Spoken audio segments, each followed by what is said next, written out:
Bob and Les, a play by Pat Satcher and Tom Everett.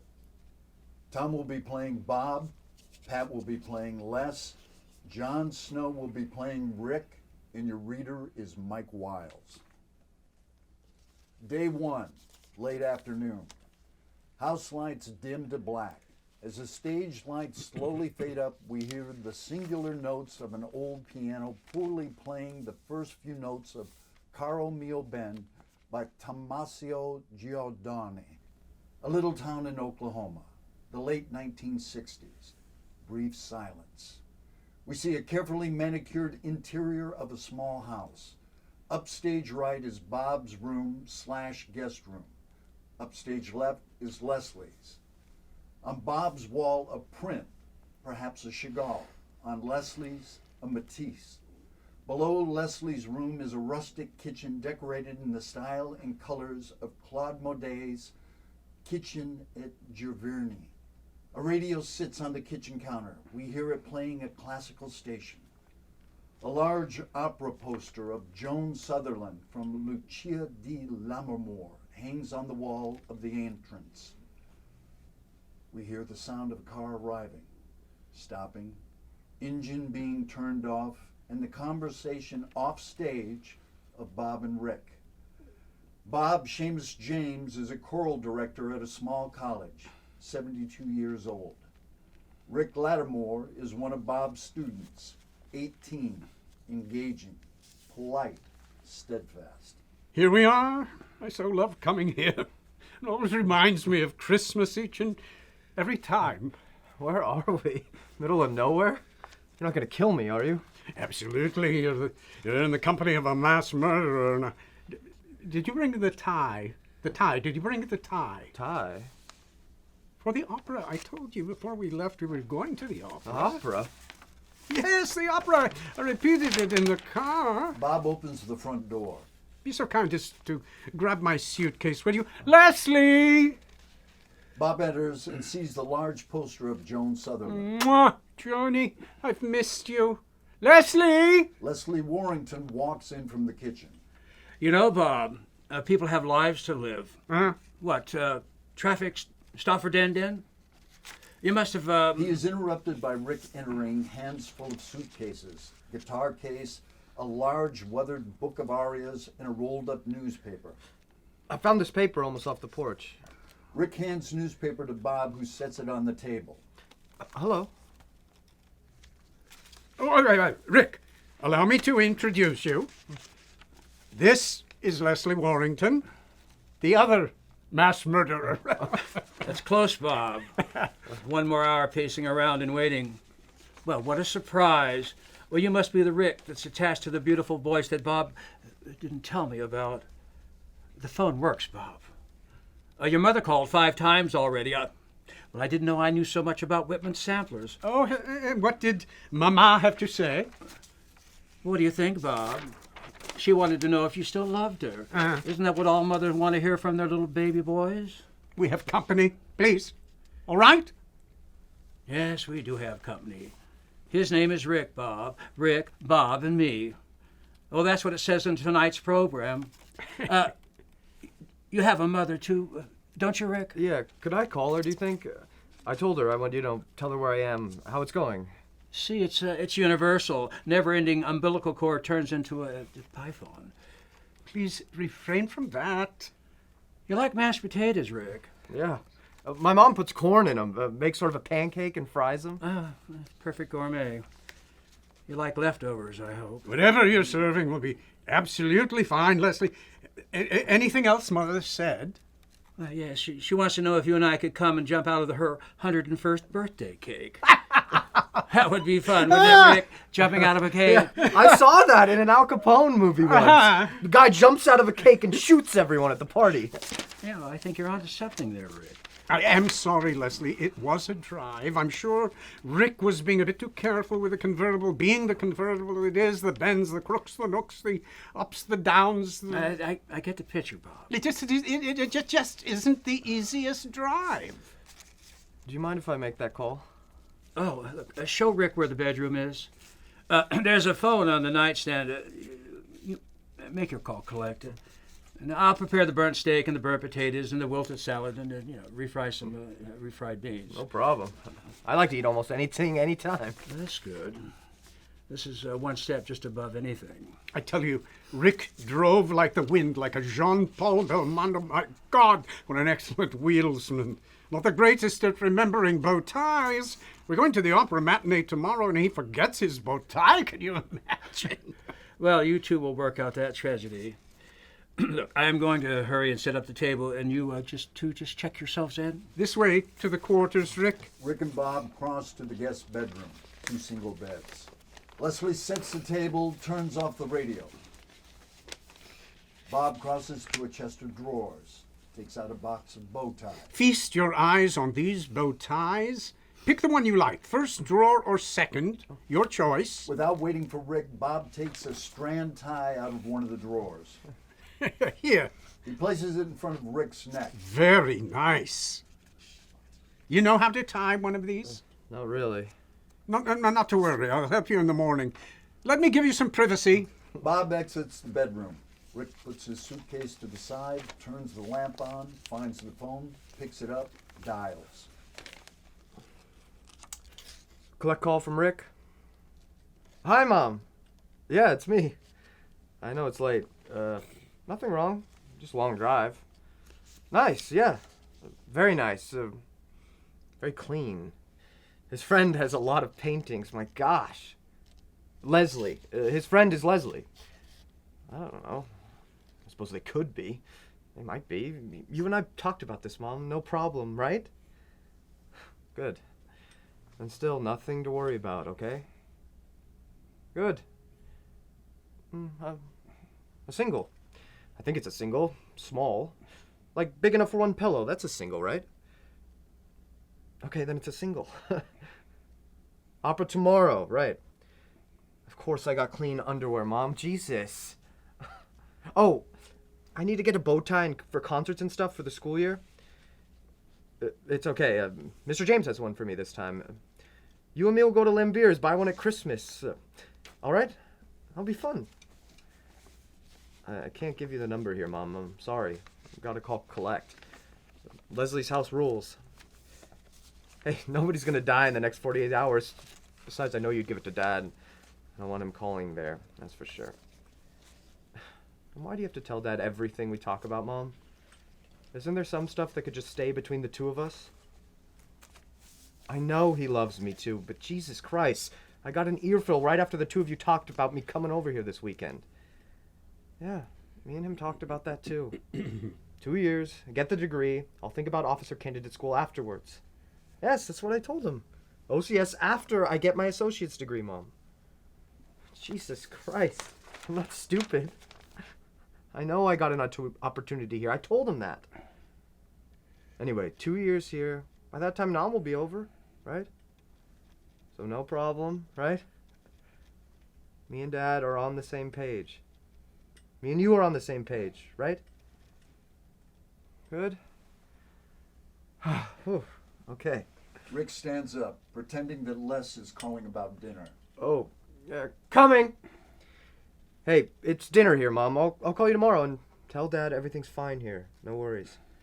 Tell him I'll call him this weekend, too, if I get to payphone in Dallas, okay? I love you, too, Mom. Lights fade and the bedroom slowly come up over the dinner table. No. No, it was Gianna. She was just about to perform her Schubert recital. She came into my room holding a platter with a huge steak. I remember it like yesterday, I tell you. Shreveport, Louisiana. She wolfed down that New York strip, all the while complaining about losing her $50,000 diamond ring. It didn't miss one beat. Took her all of 2 minutes to finish that steak.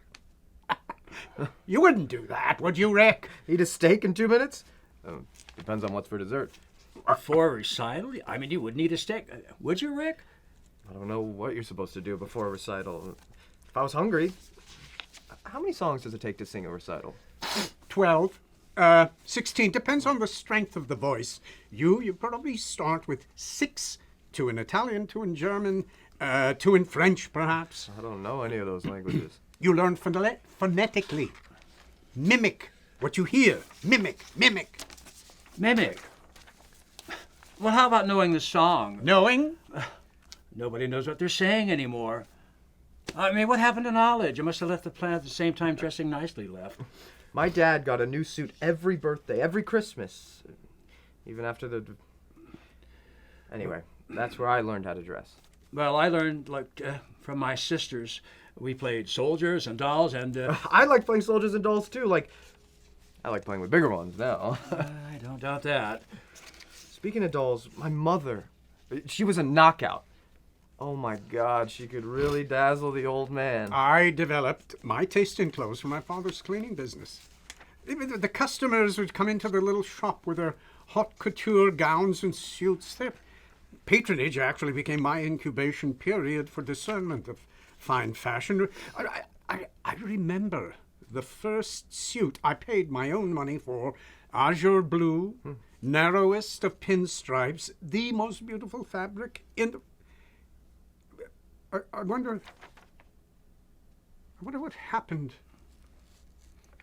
to it. It's funny how things... But, huh? What? Right, I was speaking of... Yes! Of course I was speaking. I was wondering something... What? The suit! The suit, of course, the suit. Oh, my gosh. Oh my gosh.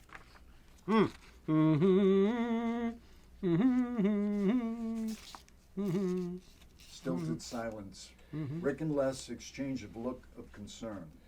Leslie rises, turns on the radio. We hear a newscaster in the vein of Walter Cronkite giving an update on Vietnam. Les continues changing the dial, then, For What It's Worth by the Buffalo Springfield comes up, which Rick recognizes and starts singing along with. There's something happening here, but what it is ain't exactly clear. Leslie changes the There's a station again. man with a gun over there. Settles on a station softly playing Bach's unaccompanied cello sonata. Rick begins vocalizing along with the cello.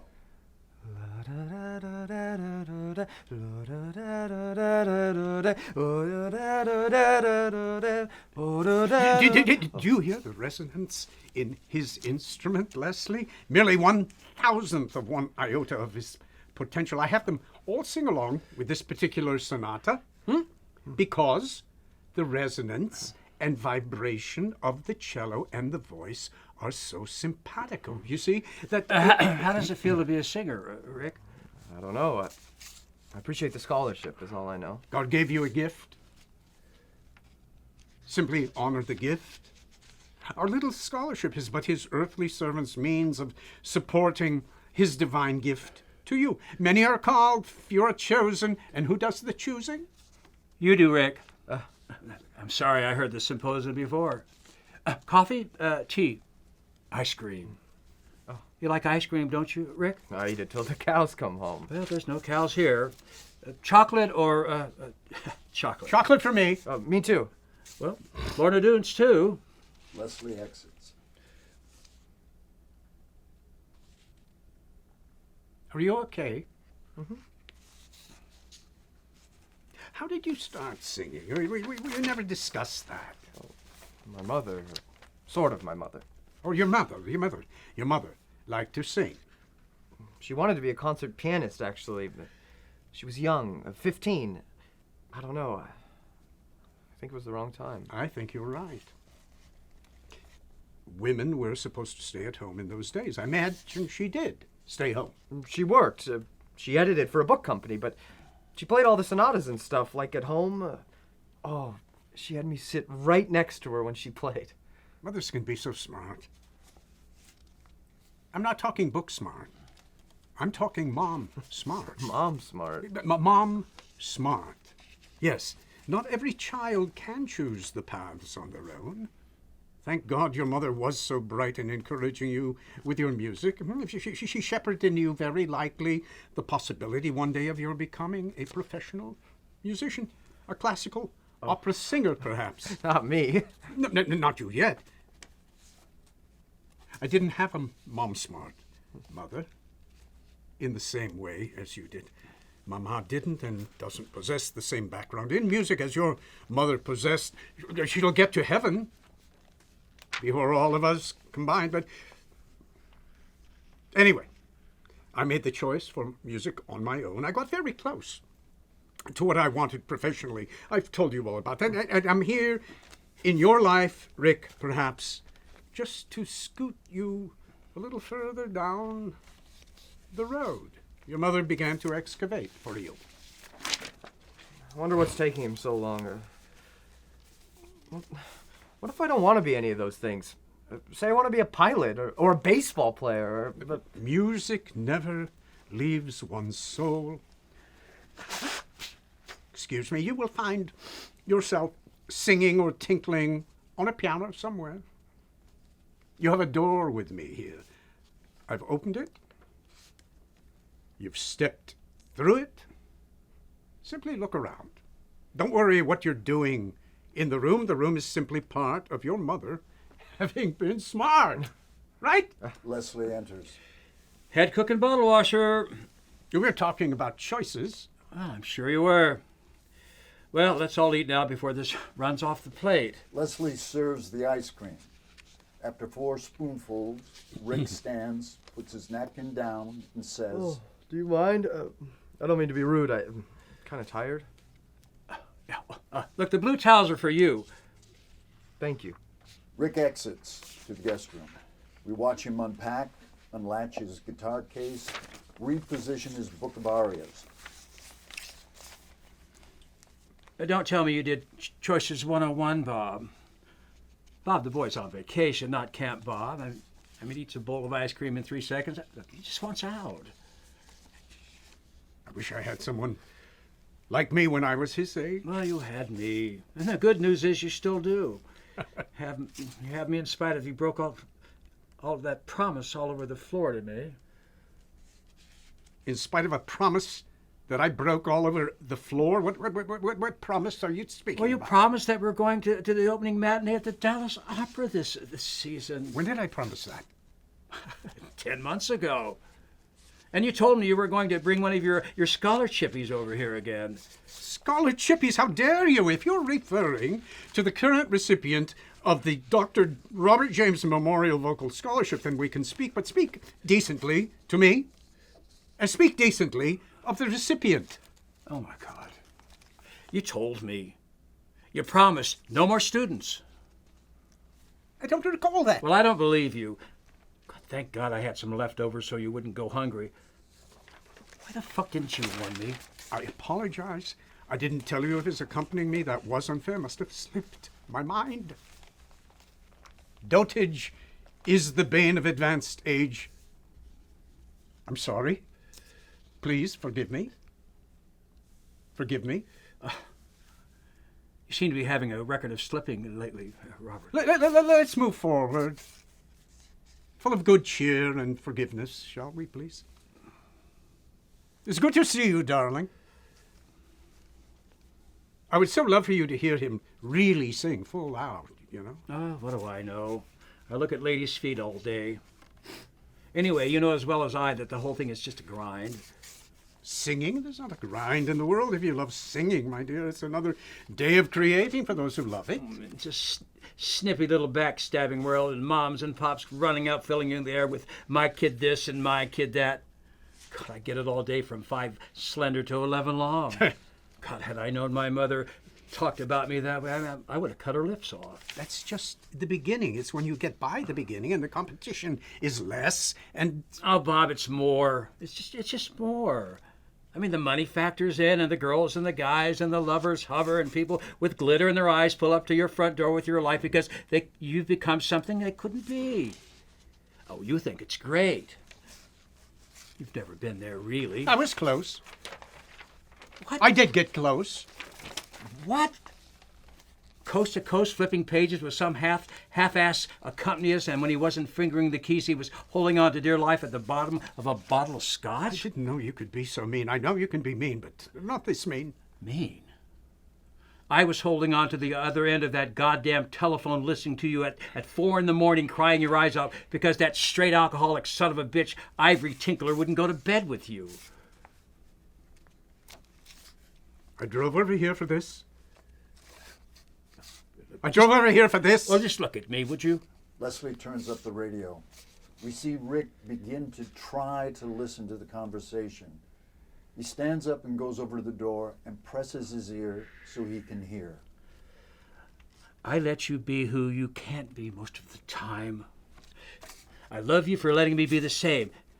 You're not the gateway to the American dream. You're Bob James from somewhere who teaches choir somewhere. And I sell hope to stinky feet. Isn't that enough? You're talking to me about me helping Rick. Aren't you? Isn't the translation? He's a singer, he's a goddamn good kid, and he can do it, not for me. If I can help him understand and cultivate his talent, it's not for me. Not for you. Isn't it about your unrequited talent, Bob? Unrequited? I had talent. I have talent. I came very close. You know that. Are you getting into this again? I did come close. Close is getting us further apart. Choices 101 again? These Ricks are taking my place. Nobody can take your place. I feel like they're taking my I place. invited you 3 times to come with us. Each time you said no. Why did you say no? I feel like they're taking my keep, place. Please keep it right. Let us. Taking my place in the car, taking my seat at the opera. No one could ever replace you. Another goddamn lie you tell me. Oh, my Lord, Bob! My Lord, my Lord. Oh, my Lord. What, Bob?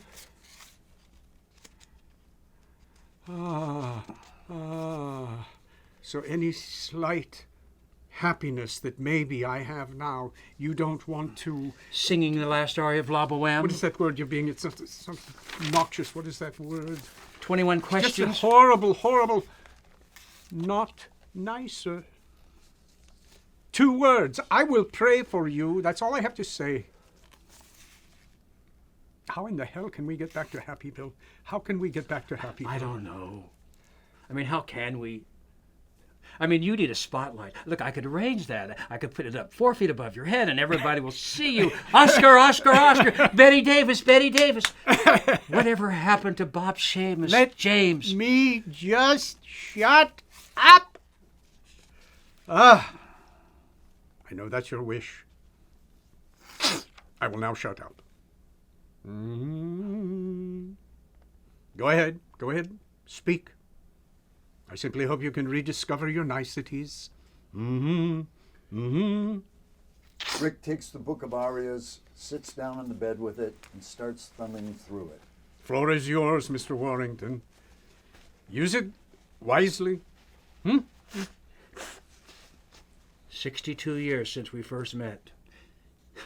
In 62 years, you may have said one thing, and the rest is just rhetoric. And you love me for it. 62 years of a lifetime, minus a few when we lost touch. I love you. You're a common man with an uncommon sense of decency. You possess truly the common sense I do not nor ever have possessed. A sound is heard. What was that? Leslie rises, takes a few steps towards the guest room, proceeds to the windows, checking outside, then to the front door, making sure the latch is locked. That's the wind, my friend. No intruders. No need to worry. Leslie goes to the liquor cabinet, pours himself a shot of Jack Daniels, grabs the newspaper off the table, opens to the front page, stares at it. Tom Bigby died. Harry's boy? Harry Bigby down the road, the one with the sheep? Committed suicide. Suicide? My God, I didn't really know the young man. Just to say hello, but my God. He wanted to be a dancer. He found out I lived in New York. Some lady he was taking private ballet lessons from, she comes in the store. She must have told him about me. He comes in a couple of days later. Well, You know me, I had to tell him everything. Oklahoma and, Guys and Dolls, and just everything. Leslie rises, goes to the closet by the front door, takes out the metal pole for the security door lock, inserts one end into the metal hole in the floor, and the other end in the sliding door lock attached to the front door. What are you doing? Kid wanted to know if he could order some dance shoes, Capizios. I mean, he could hardly pronounce the word. I told him I'd order him a pair and send them to his house. What are you trying to say? Trying to say, look, I'm telling you the story. Tommy came back to the store a few weeks later and he just ordered another pair. Mm-hmm. Wear him out already, I said. My dad threw him away. He starts crying. I mean, what was I supposed to do? I just ordered him another pair. Mm-hmm. And I tell him to come back and pick them up, and he does, and I give them to him. Mm-hmm. Just a few days later, the old man comes in, and he just stares at me, and he puts them on the counter, and he says to me, "That's twice." He said that to you? That's twice. Then he just leaves. The kid kills himself. And now this. This, it's the wind. Oh, come on now. You don't think it's Harry that's behind this? That boy killed himself. I mean, I gave him an exit out of here, and he just jumped at it. I killed him. No. No. Look at me. No. You did not kill Tommy Bigby. It's a no. No. Harry Bigby damn well knows what we are about. I mean, the last thing we need is a faggot hater. I am sure a faggot. Listen. This is the wind. This is the wind. Slight pause. Rick takes his towel, a toothbrush, and heads into the bathroom. We hear the faucet turned on and running. Leslie then walks over to the kitchen sink. His eyes light on the small coffee pot on the counter. Can we get a goddamn big boy coffee pot instead of this little one? This was like a cup of coffee by itself. The small pot has a certain panache to it. I prefer it. I like small things. Oh, God, you're like a one-person person, Bob. What does that have to do with a coffee pot? Well, you need a bigger coffee pot in case someone happens to show up like I showed up in your life. Unfortunately, you still haven't gotten beyond the little pot, Bob. Isn't that how we met? Over a small pot of cocoa. We shared cocoa when we were little boys. Don't you recall? Cocoa simply has translated into Arabica beans as we've sojourned into the full caffeinization of our love. And consequently, a small pot of coffee just brings back and amplifies the nostalgia, at the very least, of our cocoa-filled youth. Do you follow what I'm saying? Or what I'm trying to say? The sound of the faucet stops. Not really. Leslie, have we at least come to an understanding that my happiness about going to the opera with Rick is really all right and that everything is going to be okay? Is everything in that department okay now? Well, if you say so, Bob. Rick exits the bathroom and proceeds into the guest room. I do love you so much. Oh? I really do. You're a big, what do they say? Palooka. Rick again sits down with the Book of Arias. No, you're a bozo. You're a bozo and a palooka and a tall drink of water and quite a stocky one to boot. Rick flips slowly through the book and stops. He sees an old envelope between the two pages, takes it out from the book, and studies it. A tall drink in a small pot. Rick exits the guest bedroom. He has the envelope in his hand. And I want to say one more thing. You have to understand, and I know we've been together for so long, you will understand, that what was I saying? Oh my gosh, oh my. Yes. Tommy Bigby is not your fault.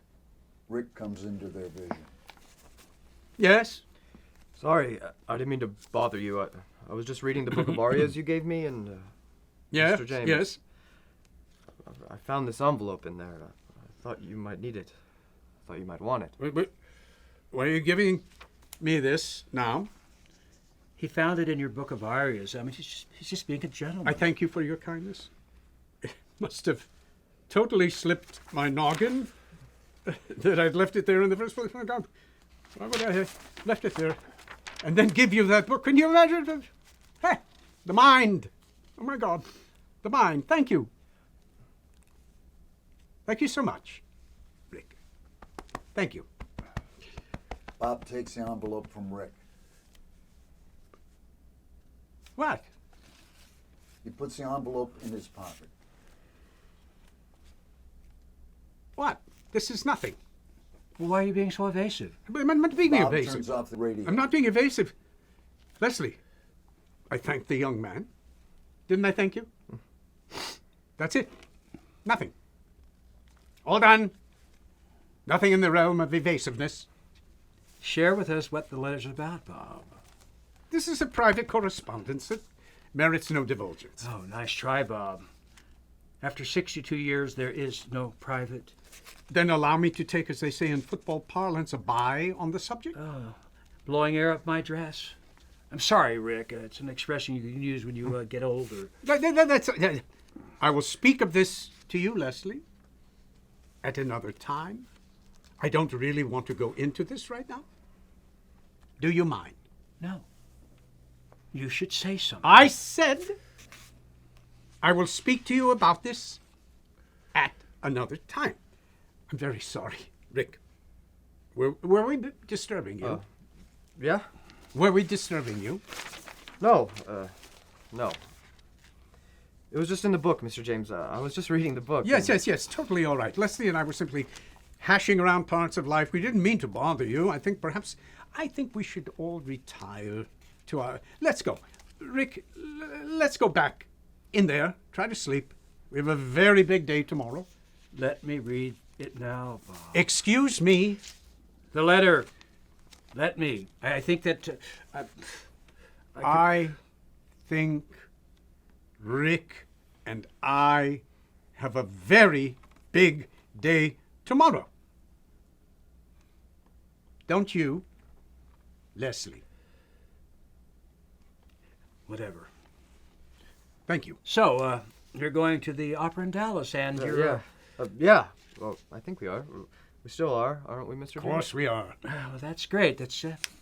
Well, just great. let me say good night, Leslie. Have a good evening. Sleep well. Rick, let's go. Bob wanders into the guest room.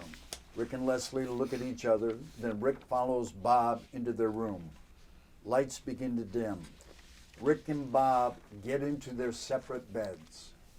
Leslie crosses to the radio, turns it on. Rachmaninoff's Vespers is playing. Leslie then goes into his room and starts to undress. Rick is now fallen asleep. Bob quietly rises. We see him cross to Leslie's room. Bob joins Leslie in bed. We see the shadow of Rick waken. He notices the empty bed. Bob leans over to kiss Leslie on the cheek. You are the impossible you. Rick falls back onto the pillow and proceeds to drift back to sleep. Rachmaninoff fades together with the still tableau fading to black. End of day one. Day two, morning of the opera.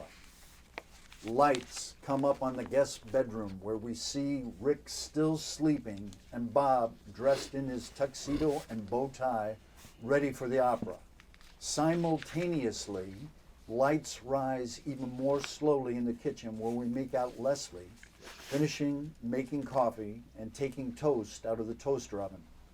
The phone rings. Bob picks it up on the nightstand. Yes, I'll accept the charges. Hi, Mom. Did you get the chocolates? Good. Take one for yourself, one for Betty, two for Bonnie. All right, then take two for yourself, but do cut each piece in half. Half a piece once a day, all right? Good. Then you give the rest of the box to Bonnie. She'll put it out of sight from everybody's clutches. Let me talk to Betty now. Or Bonnie, whoever's there. Betty! I just told Mother she gets 2 pieces. Each of hers cut in half. Bonnie also gets 2 pieces. No. You get 1 piece. Because of the pre-diabetes, you know, that is not my fault. Please, let's not go into this again. Right. Then the box gets put away. Far away. Ah, yes. Indeed, you always do get a great bargain with Whitman samplers. Phew! Glad we got in through that. What? Oh, okay. Put her on again. Hi, Mom.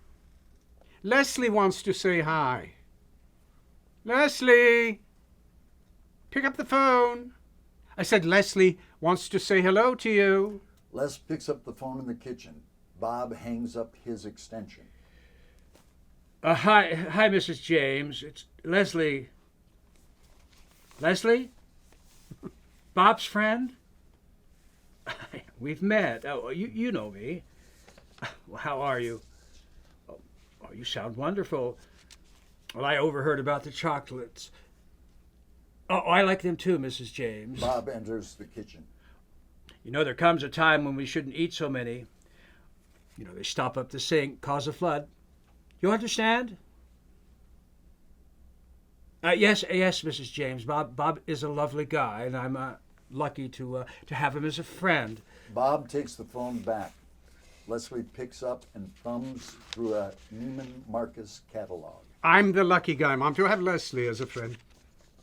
No, we don't know our dates for Thanksgiving yet, but we'll visit soon. I love you and Betty and Bonnie with all my heart.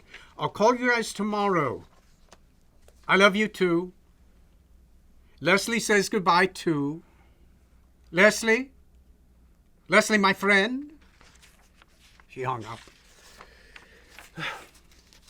Stilettos are out this year. I love stilettos.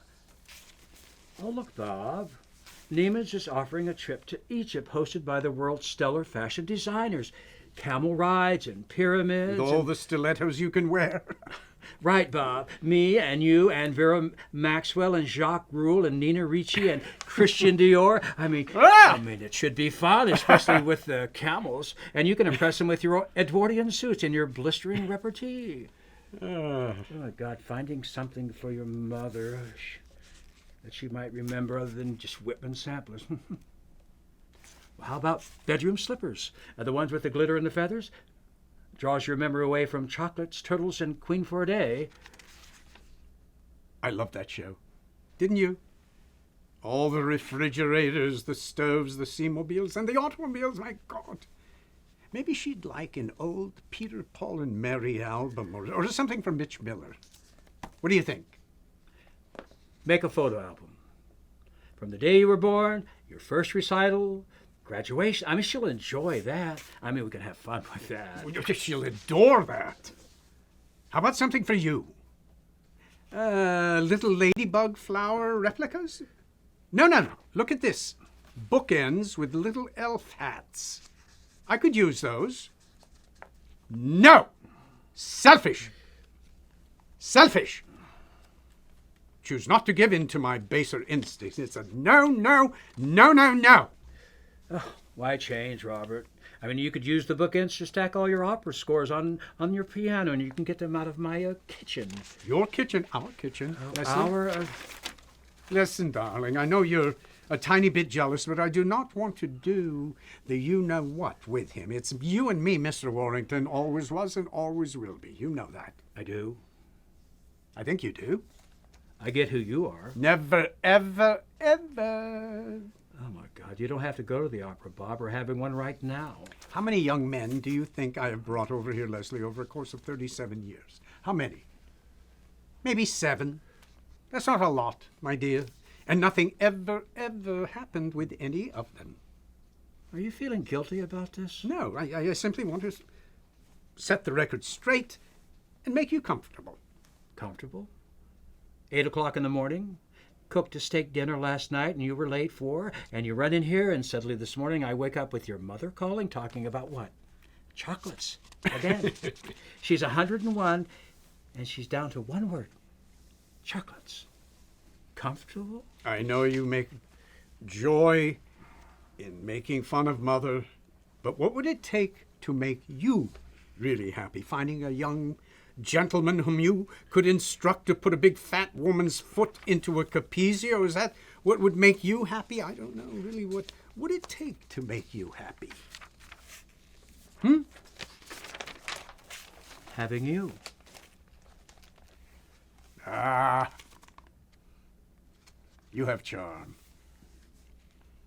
That's why you captivated me, Leslie Warrington. Now, cherry on the ice cream, an infinitesimal lilt of joy goodbye as Rick and I trundle off to our opera. Rick sleepily rises. Maybe I just don't want to do an infinitesimal lilt of joy goodbye to Rick. Bob, if a person can find one person, just one, why do we need to share it with someone else when I can share it with you, alone? I've only brought 7 of my vocal pupils here for the Dallas Opera trip in the last 37 years. Not correct. What? What is correct, then? I don't keep up with it. It's not 7 times in 37 years or how many years. It's once a year, Bob. That I know. Once a year for many, many years. Sailing over south of border waters,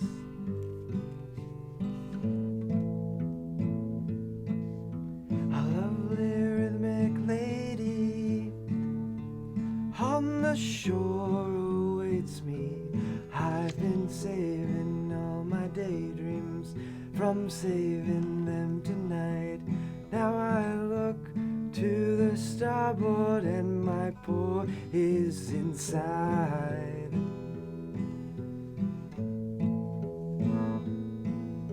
A lovely rhythmic lady, oh, or who knows who can be.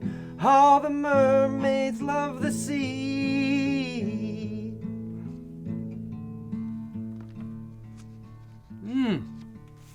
How lovely. Lovely. It's a vernacular of his own, but it's lovely. Now, am I stupid or what?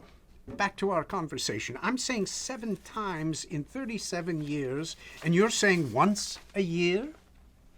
For how many years? 37. You just said 37, Oh, no, didn't you? Yeah. Let's make an agreement. I agree to agree, and I don't like to agree that maybe it was once approximately every year for 37 years. Oh my God, I can't believe that. But for the sake of avoiding further consternation, I will admit it. But you, my dear, please admit I'd admit to anything. It's not going to make any difference. You're not going to change. I'm tired, okay? I'm tired of hearing you wrapping your illogical ramblings around excuses. I was almost hired at Yale, and I almost taught at Brown, and I'm special, and I'm idiosyncratic. Therefore, you get a free pass with all your bullshit. I'm not giving you a pass, Bob. Things are not okay. Got that? Things need to change. They just have to change quickly. Central State Junior College, you're putting it down, right? Jesus, you're an idiot. Why'd you bring up? Truly, you're an Why'd idiot. you bring up Yale and Brown? It's a put-down on where I teach, isn't it? Why did you bring those institutions up? I had very near opportunities to teach at Yale and Brown and Colby and Bard as well, my friend. I preferred a more bucolic lifestyle, and thank God a lifestyle where I could be with you and the little family I still have left here, so thank my lucky stars, and thank yours as well, Leslie Warrington. Anyway, let's stop this. Point well taken. What point? The point about the destructiveness of my behavior in terms of your happiness. Your happiness is what I want, and I'm going to make a point of altering my behavior about bringing young men here and instead keeping it in the classroom. I don't want to. It's difficult for me, but I will do it for our relationship's sake. Do you believe me? No. I'm in the world, Bob. I get up every morning and I get dressed, I go to work and I come back here and I try to have what life I have when you're not here. And I try to have a life when you are here. You're caught up in your delusions. I'll go so far up to a point, but you're losing me. You hear me? You're losing me. Don't say that. I hate that phrase. That scares me, that phrase. You know the phrase I'm talking about. About losing Yes, please don't do this. What do I have to do? Go into therapy? I don't know what to do. The thought of losing you would be just like... I can't imagine it. Oh, I'm oh, serious. God, What Bob. would I do? Well, why don't you think about what you want to do, Bob? My God, this is the first time that you've actually said this. I'm sure you've probably been thinking about it, haven't you? But of course. Why do you have to say it? Maybe you've come to the end of a rope or something. You come to the end of something? Well, regardless, I'm sorry. I don't want you to say it. I don't want you to feel it. Maybe what I should do is go on a retreat. Where I have to shut up for a while. This house is a retreat, Bob. It's a retreat from the outside. That's what it is. That's why we're here. We have each other. We're here. We retreat into each other. Yes, yes, yes. That's what we do. Yes. Here in the moment. Here at the table, not out in some place in your mind. I'm lonely, Bob. I'm lonely. I don't mean to make you lonely. Are you saying that if Rick were not here and it were just me and you wouldn't feel so lonely? You're catching on. Well, thank God, at least. Oh, my God, excuse me, I've got to get down on my knees. This is very important because what you're saying, there is enough of me as me that you do love if I do not have a young man here. So it's not that I'm entirely horrible. Well, that's true. Well, thank God. Can you appreciate that? Rick goes into the bathroom to brush his teeth, toiletry kit in hand. Somewhat, Bob. I mean, when you're here with him, you're not here with me. Okay?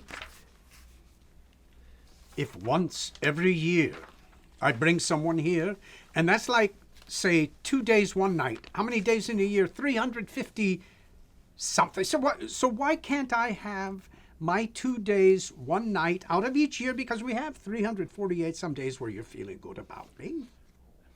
Was that supposed to be funny, Bob? You're serious, aren't you? Aren't you?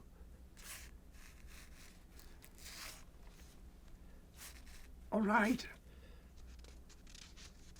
That was probably foolish. I will do whatever you say. I will change. I will change. And you have to give me that chance. You can't just say you're losing me and that's it. When you're saying you're losing me, it does not have to be that you really are. It's a warning, right? I didn't say I was leaving. I said you're losing me. You said what? I said you're losing me. I mean, you're everything to me, Bob. Shamus, James. Just don't forget that. Thank you. Rick exits bathroom, goes into his room, and starts Thank you. dressing. Thank you. I think... thank God. I think we should plan a beautiful trip to Scotland or Ireland, Glasgow, Galway of the Shamrock Isles, perhaps. Beautiful music in Galway, I hear. So, you are not coming with us to the opera, correct, my love? No, I'm not. For the 5th time. You seem so much straighter today. I don't know. Sometimes you're like little Miss Leslie from Dubuque, but Today you're definitely Mr. Balls against the wall for Muncie. Am I right? Look, I have things on my mind. I don't want you sitting here drowning your sorrows in bourbon while we're at the opera. I won't drown. I tread water. I love the little box that you gave me to put my bow ties in. Thank you, my darling. Well, you're welcome. Going to Neiman's for the 38th bow tie time? What? Neiman's. Of course, Neiman's. Now, what is her name in the tie department? It's Barbara. Barbara, yes, Barbara. Oh, hi, Bob. Barbara. Oh, hi, Barbara. How are my bow ties? Oh, they're over here waiting for you, Bob, as usual. Right, Bob. You old scallywag, you know I love my bow ties. You're coming out of your shell into the funness of Leslie. This is the Leslie I love. Rick sings and plays well, doesn't he? Tell me that story again, the how we met again story. I'd so love to hear it, please. For me, Leslie. Well, I wish that story were as exciting now as it was back then. Well, this one's for you, kid. October 23rd, and well, you just entered your sophomore year at the music department at Hunter College, and you were in New York trying to be a musician. I was trying. I'm not done, Bob. Look, don't get upset. Nomenclature, I was a musician. No trying, I was a musician. Besides being a student, I was a musician already. Are you implying... Stop the story. Are you implying that because I eventually chose to become a teacher that I couldn't make it as a musician? No, Bob, for the 5,000th time. And you stopped the story. Well, I mean, why do you just keep cutting me off? I mean, why do you do that? Oh, excuse me, zip my lip. Take a look. Go ahead. Please, go ahead. I was in fashion school, and you were a musician, underage in a bar, and I bought you a Manhattan. Yes, a Manhattan in Manhattan. And kaboom. And I realized we were childhood friends from years ago. Exactly, beginning when I was 8 and you were 10. My God, how time flies, I tell you. After the first sip of that nectar of the gods, I recognized those gorgeous eyebrows, bushier, but the same fullness and contour.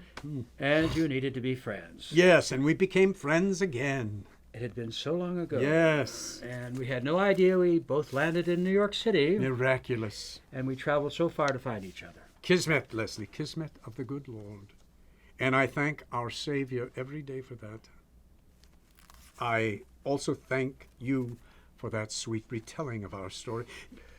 Do you think, off the subject, it's too much if he wears a bow tie and I wear a bow tie? Is that too much? What's that? That he will have one and I will too. Is that too much? No. Okay, thank you. Well, like you just go to Neiman Marcus and you go to the opera and you teach him how to tie a bow tie, and you go to one of the best delis we have in the world and have a hot pastrami sandwich.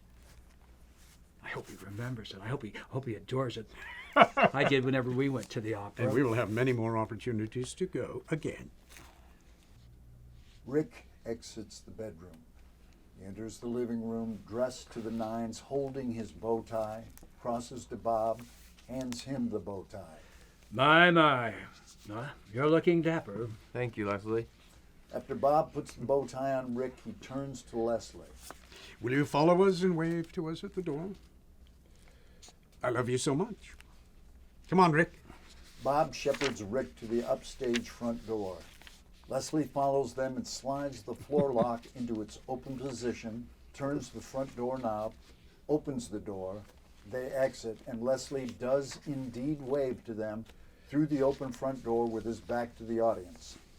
The lights fade, and the dimming leaves Leslie waving in the doorway as a pin spot comes up on the back of his head. Thank you, Leslie. The sound of the car doors shutting, the car starting and taking off. Leslie shuts the door, locks it, repositions the floor lock with the metal rod to the lock position, turns to re-enter the living room, the pin spot on his face now. We hear the sound of something hitting the window. His eyes dart to the sound. Blackout. Day 2, evening after opera. Leslie in his robe, glass of Chardonnay in his hand, begins dusting, sipping, and scrapbooking. On the kitchen table is a vintage silver toaster oven with a tray of chocolate chip cookies and a pitcher of milk. The radio is playing a string quartet. A minute or two goes by. We hear the door lock, turn, and see the metal rod of the floor lock change to an open position. In walk Bob and Rick. Rick slightly inebriated. No bow tie. Oh my God, what are you doing up? I'm making cookies. You know how much I like making cookies. We had such a beautiful time, didn't we? Oh, yeah. Speak up. It was beautiful. Wasn't it beautiful? Yes, it was. Listen, it was gorgeous, Leslie. The men so beautiful. Everyone in their tuxes and the ladies. Oh my God, they came out from Fort Worth, Houston, maybe even Tyler too. My God, they showed up. They showed up. Oh, Bob, it's always like that. Did you like it, Rick? Did you enjoy all the people? I've never seen anything quite like it before, that's for sure. I'm so glad I took you. I'm so glad I exposed you to this. Our little presentations at the college. He never stops, does he, Rick? I don't like that. We went to Neiman's. It was beautiful. Wasn't it, Rick? Neiman's? Oh, yeah, Neiman's. And what? Tell him what I did at Neiman's. Remember? He bought me a Mad Hatter. Manhattan. Oh. And that was at the intermission with the Manhattan, Rick, before the performance at Neiman's. I'll give you a hint. Oh, yeah. Oh, we looked at the bow ties. Gosh, there must have been a million of them. Rows and rows of them. Where is your bow tie? Did you leave it in the car? Will is wearing it. Will? Yeah, Will Rogers, the head in the, the second intermission. You didn't. You put the bow tie on that bust of Will Rogers. I thought it looked pretty good on him. Everyone else seemed to like it. After that second intermission, I really started to think I could understand what what's her name was singing? Mimi, Rick, La Boheme, the character of Mimi. I'm sure you did understand, Rick. I thought I really started to hear what she was saying. When she started to die, her voice got softer, and I was understanding, Almost started to tear up. Wonderful. And you can learn to convey the same emotion with your voice. Wow, if I could do that. How about a chocolate chip cookie? Oh, sure. Oh, can I have a couple? It's been a long drive. Les, you should have seen all these beautiful women at the opera. The low-cut dresses and miniskirts. Man alive, it was... And I was sitting right next to a real beauty. I almost wanted to ask her for a number. But then the lights went down, and kind of couldn't concentrate for a while. Then I got caught up in it all, and all of a sudden it was over. Everyone standing and yelling, "Bravo!" Bob couldn't stop, could you, Mr. James? It was so much fun. Better than a baseball game, even. That is the best compliment of the evening. Thank you so much. I could have played baseball. Really? Yeah. I was supposed to pitch in a big baseball tryout the day I sang at the spring competition to get your scholarship. White Sox, Royals, Cubs, all were there. Now, I can pitch, that's a fact. My dad would have loved to see me in a uniform. Actually, any uniform. Still would, but... Anyway, you guys into sports? Tetherball and modern dance for me. They actually both take a lot of athleticism. I played football in grade school. I liked it. Maybe it was worth it to miss that tryout. I mean, this was a once-in-a-lifetime thing tonight. I really do want to say thanks, Mr. James. Thanks for everything. You are entirely welcome. Rick grabs 3 more cookies. You don't mind, do you, Les? Tonight was definitely more exciting than listening to a tape of it in the classroom, that's for sure. You were part of it, you engaged in it, and then the intermission, and you mingled. It's everything. The singing, the dancing, the... Okay. What? Rick, why don't you take your beautiful Zane Grey jacket off and make yourself more comfortable and give Bob and me a second for our little powwow. Would you mind? No problem. Yeah, I tell you, it was something. Oh, Will look good with the tie. He did, Bob. He really did, Les. Rick enters the bedroom, takes off his jacket, loosens his shirt, sits on the side of the bed reading the program from the opera. My God, what is wrong with you? You were morose when we left, and you're morose now? Why? Leslie turns up the radio. If you had wings, you could fly around here. I am who I am, and I'm proud of it. He knows about us. I don't know if he knows exactly, but I don't think it takes a rocket scientist for him to think maybe perhaps there might be something going on. He's not stupid, you know, but I think he's very kind. Let me ask you a question about my feelings. My feelings, Bob? Your feelings, yes. All right. Do you think I like you going around here and flitting and flatting and flitting and flatting in front of someone? I don't really know, Bob. I may not want him to know about me and you. Oh, now we're coming to the truth.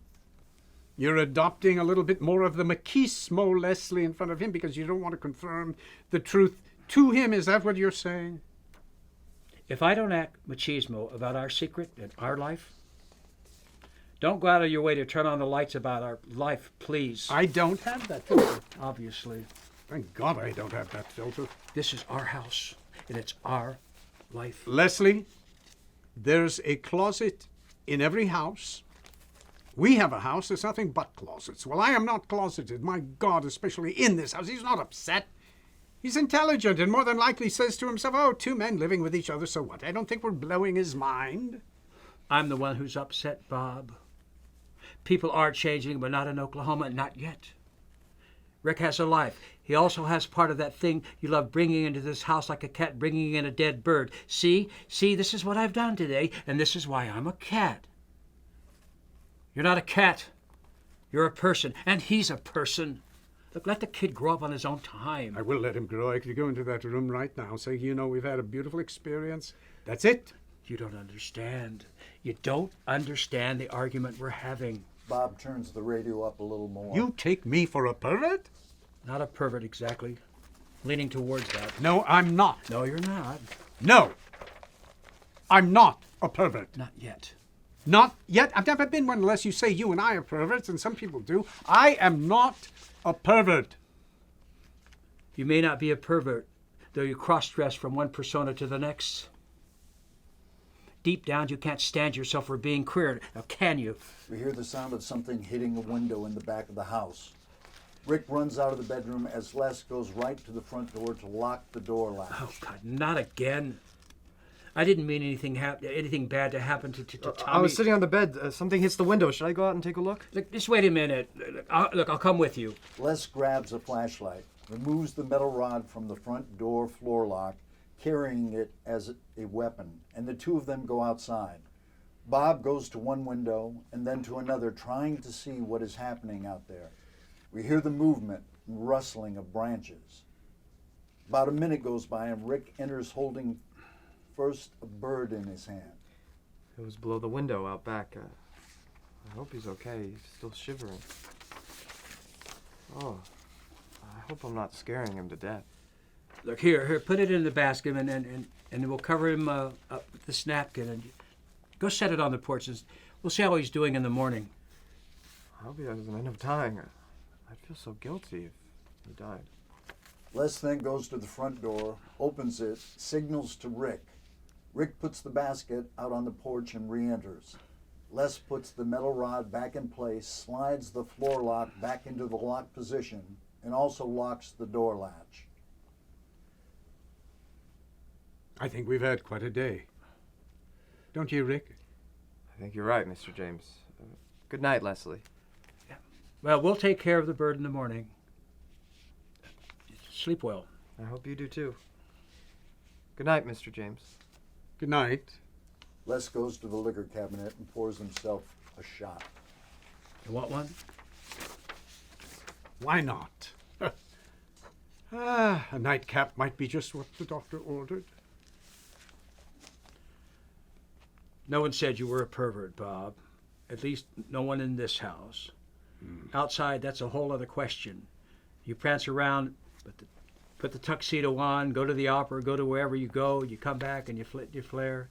I mean, you really don't know what things are being said outside the house. I mean, one of your little protégés leaves yours and goes back to the college and says things that fall on somebody else's ears.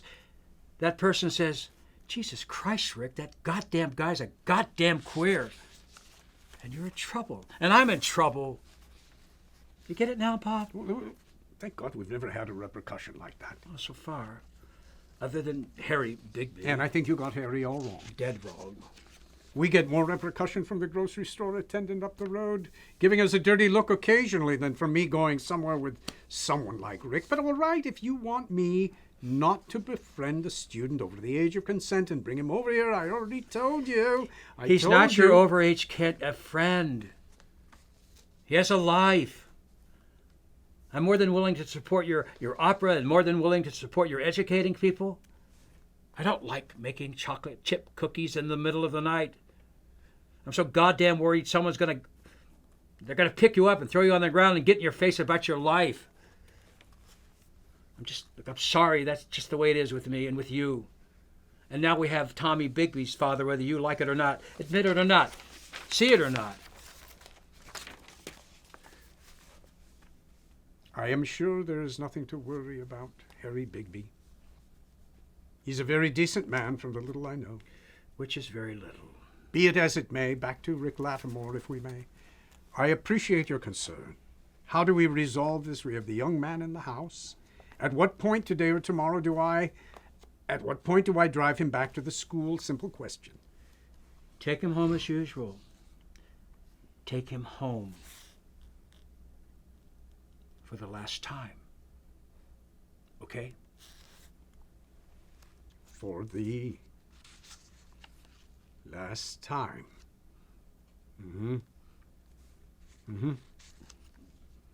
Yes, that would probably be later tomorrow for the taking of home for the last time. We should have a brunch.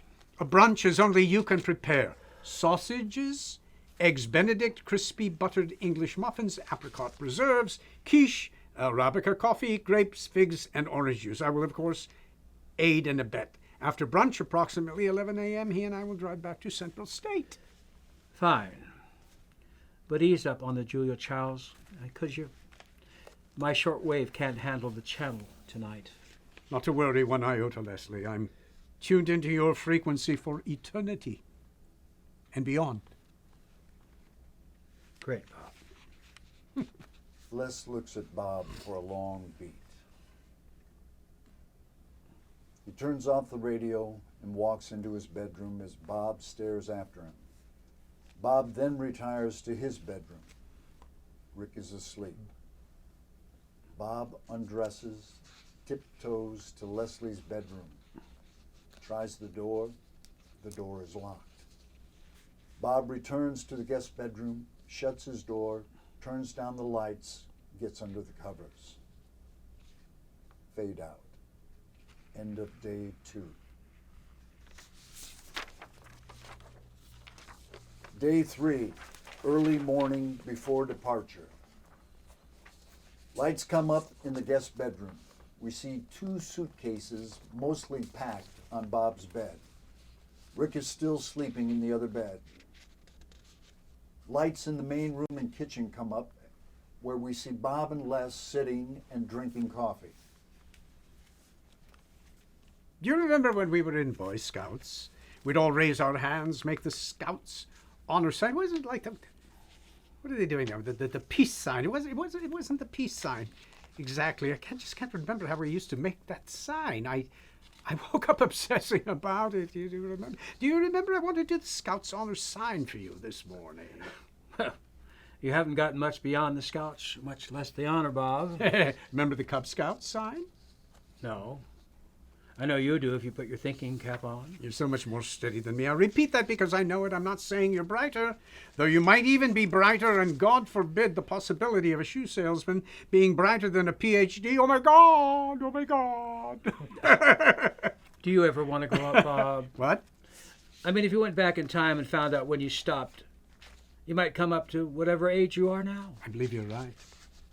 If I could go back to the rejections that traumatized and gnarled me, my gosh, I might be able to reorchestrate my wants and desires and overcome a lot. I wanted to be intelligent.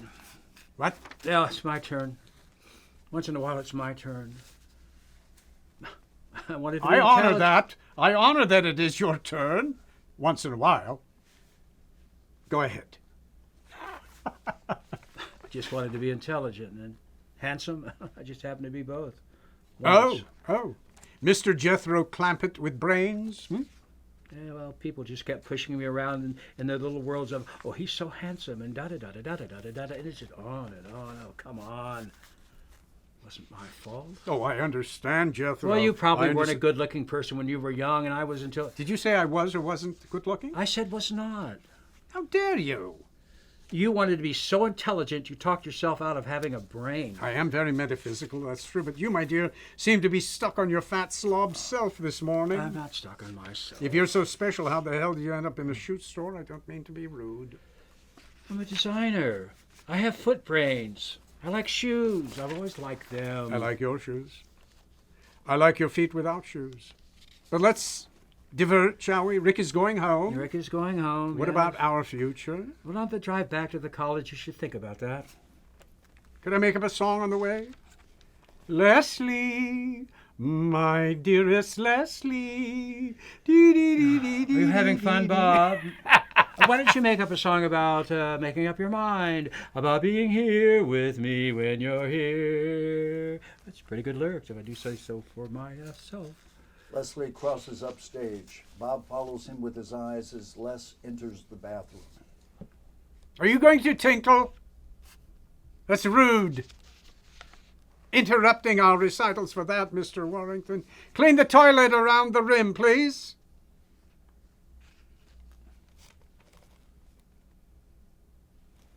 I see the moon sees me. The moon sees the people I love to see. God bless the moon, God bless me. God bless the people I love to see. Les exits the bathroom.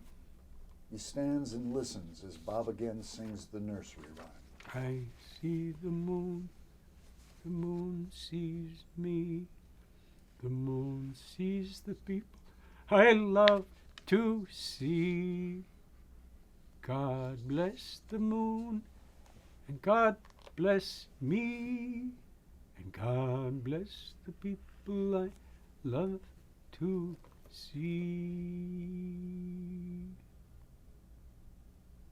It's very nice. Hey! Whoa! Ha, you surprised me. Oh, you frightened me. Mother used to sing me that nursery rhyme. I think she did. You didn't wash your hands, did you? I did not hear the faucet. I want to say something. Yes? 5 words or less, please. That letter, you know. After dinner, remember? Yes? It had results of this physical I took, and And? they want me to come back. Have a little more things done. Tests, you know. What kind of test? Brain. Neurological. No, I put a call into the doctor, asked him what worst case prognosis would be. He said, of all things, dementia.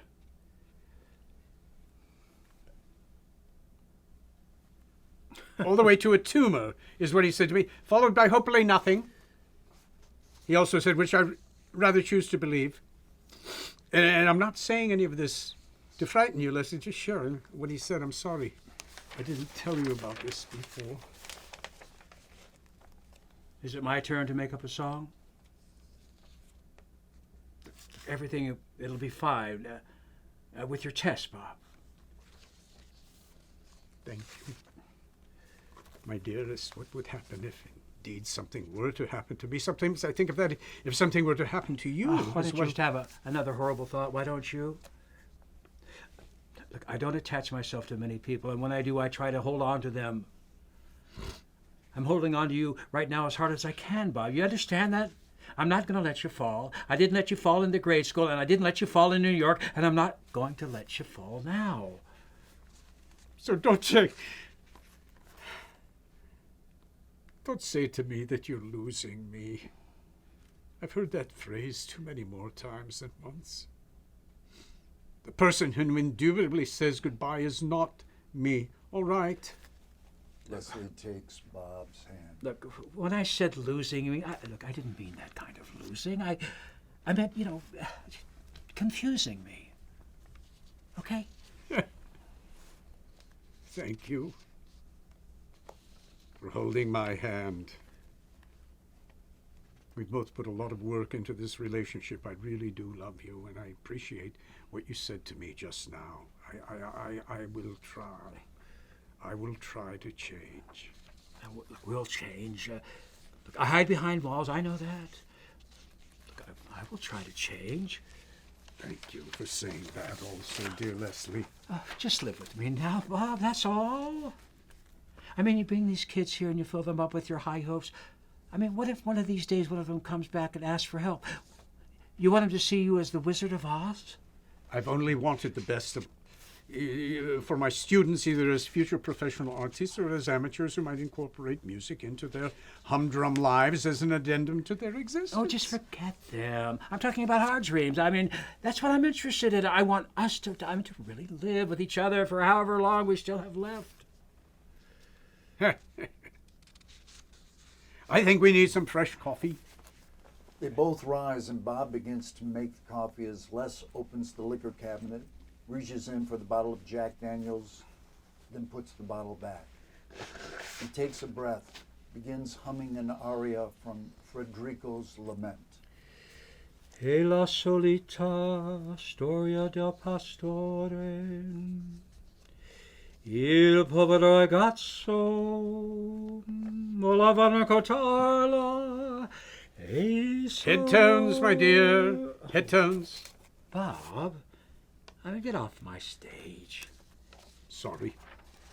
Che nel sono l'oblio come l'invidio. Enjoy the breath. The breath. Oh my God, the tickets just went down in price. Anch'io vorrei dormir così. Oh God, I think that's such a great song. Nel sono a me l'oblio Please keep it down. I do not want to wake him. Perché de Joe Tanto. I never could figure out who Joe Tanto was. Quiet. Bob, Yes? let me see the letter. Okay? Huh? That letter. Let me see the letter. Why? Oh, come on, Bob. Why do you want to see the Well, I letter? just want to see the letter, Bob. Let me see it. I know, I know, but why? Well, you told me about it. I mean, just I let did me tell see you it. about it, yes. Well, let me see the goddamn letter. All right. Have to tiptoe into his bedroom and I don't want to do this. Bob. Excuse me, I have to get it for you, God damn you. Bob enters the bedroom. Damn you, I hate you. I have to do this. Rick starts to stir. Bob exits the guest room with the letter. Here. All right, Bob. I mean, just take it easy. Here. Christ, it's not like you're... Leslie reading the letter. This diagnosis, it's 11 months old. What? This letter, it's 11 months old. 11 months old, Bob. Do you know what that means? You know what it means, Bob? It means I've been talking to the wrong Bob for the last 11 months, Bob. I know what it means. What did you tell me about the letter? Why didn't you think I didn't want to show you the letter? Why do you think I didn't go for the test? Why? Why do you think I didn't go for the test? Bob. What? No! Why did you think I didn't go for the test? Tell me why you didn't go. And stop rambling about all this. Tell me. I can figure it out. Everything you talked about, this yelling and screaming and this cover-up? Come on, admit you've been lying to me for 11 months. 11 months. And who have I been talking with? Who have I been living with? I've been worrying about you forever. For 11 months, I am not talking to Bob. I should throw you out of this goddamn house. You're a fucking liar. Jesus Christ, I can't stand a liar. Why did you think I didn't want to show it to you? Look, I know you're scared. I still don't know how an intelligent man like you can be so goddamn stupid. I've been scared. I've been scared. I'd like you to be a little more sensitive. I'm sorry I hid it from you. It was very stupid of me, probably selfish. I am sorry, but now you know. I don't know what to do. I'm fully aware I need to go in and have the test done. It's so stupid of me. It's absolutely stupid. I don't know. I don't think any of my behavior necessarily, even after 11 months, is really any that different, is it?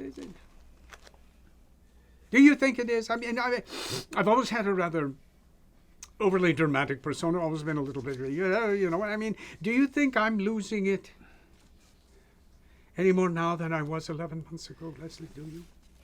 Do you think so? You should have gone in. You should have told me. 11 months of this just constant lying. Now, how do I ever know when you're ever telling me I've the always truth? basically told you the truth. I didn't about this, I know, because I don't know. I don't know what to do. I didn't know what to do. Carrying a goddamn letter around for 11 months. My God, what a stupid. Please forgive me. I've been worried about you, about myself, my position at the college. I've just been worried. Worried about everything. I'm sorry. I thought stupidly the best thing was to ignore it. I'm sorry. I am sorry. Oh, it's I. What about we? I'm never in the picture, in the room, in the car. Have I, Bob? That's the point of this whole goddamn thing.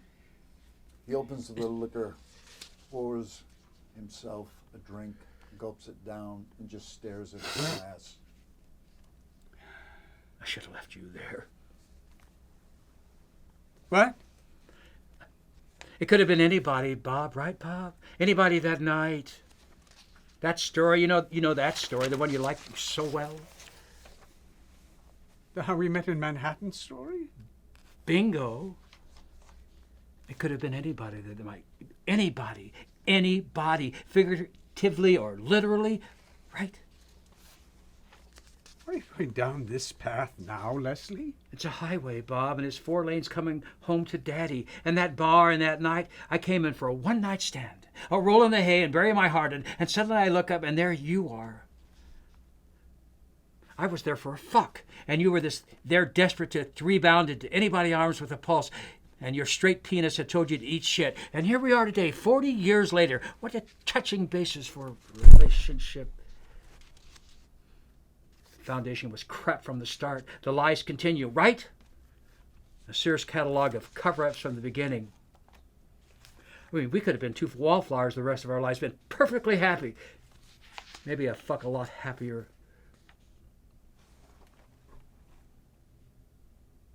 We are perfectly happy. Are we? Yes, we are. I pick you up in a bar and we know each other from a childhood that makes everything good. We didn't know each other. We fantasized it. We knew a time when we knew each other.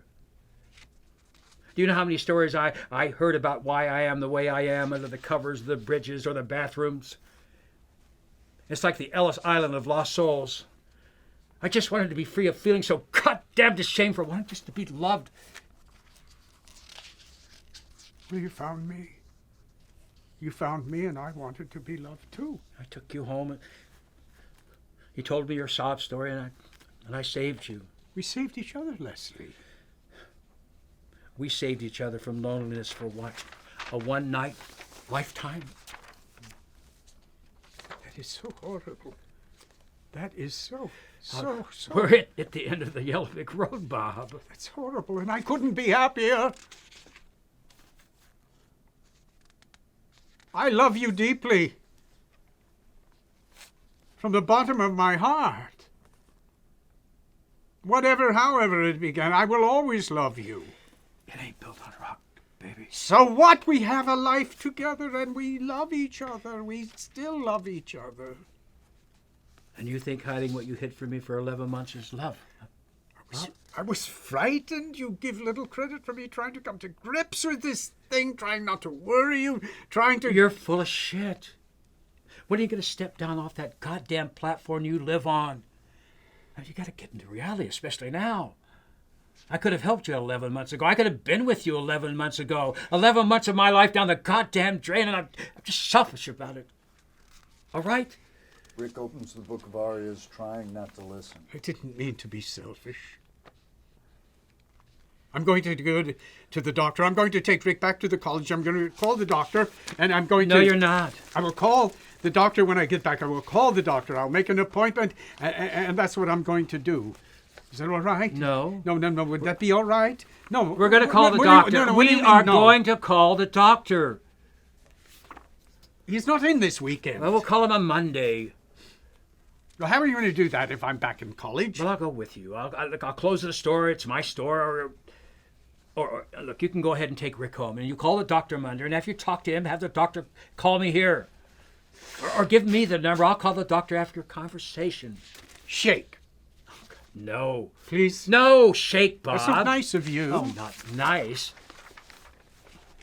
Rick begins singing a small bit of Caro Mio Ben. Caro mio ben, credi al men, senza di te, languisci il cor.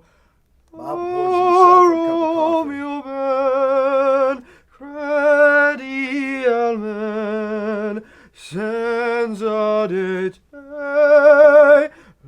languisci il cor. Quiet. Bob and Les look at each other in this quiet. We see Rick emerge from the guest bedroom as he observes Leslie turns to hug Bob. Come here.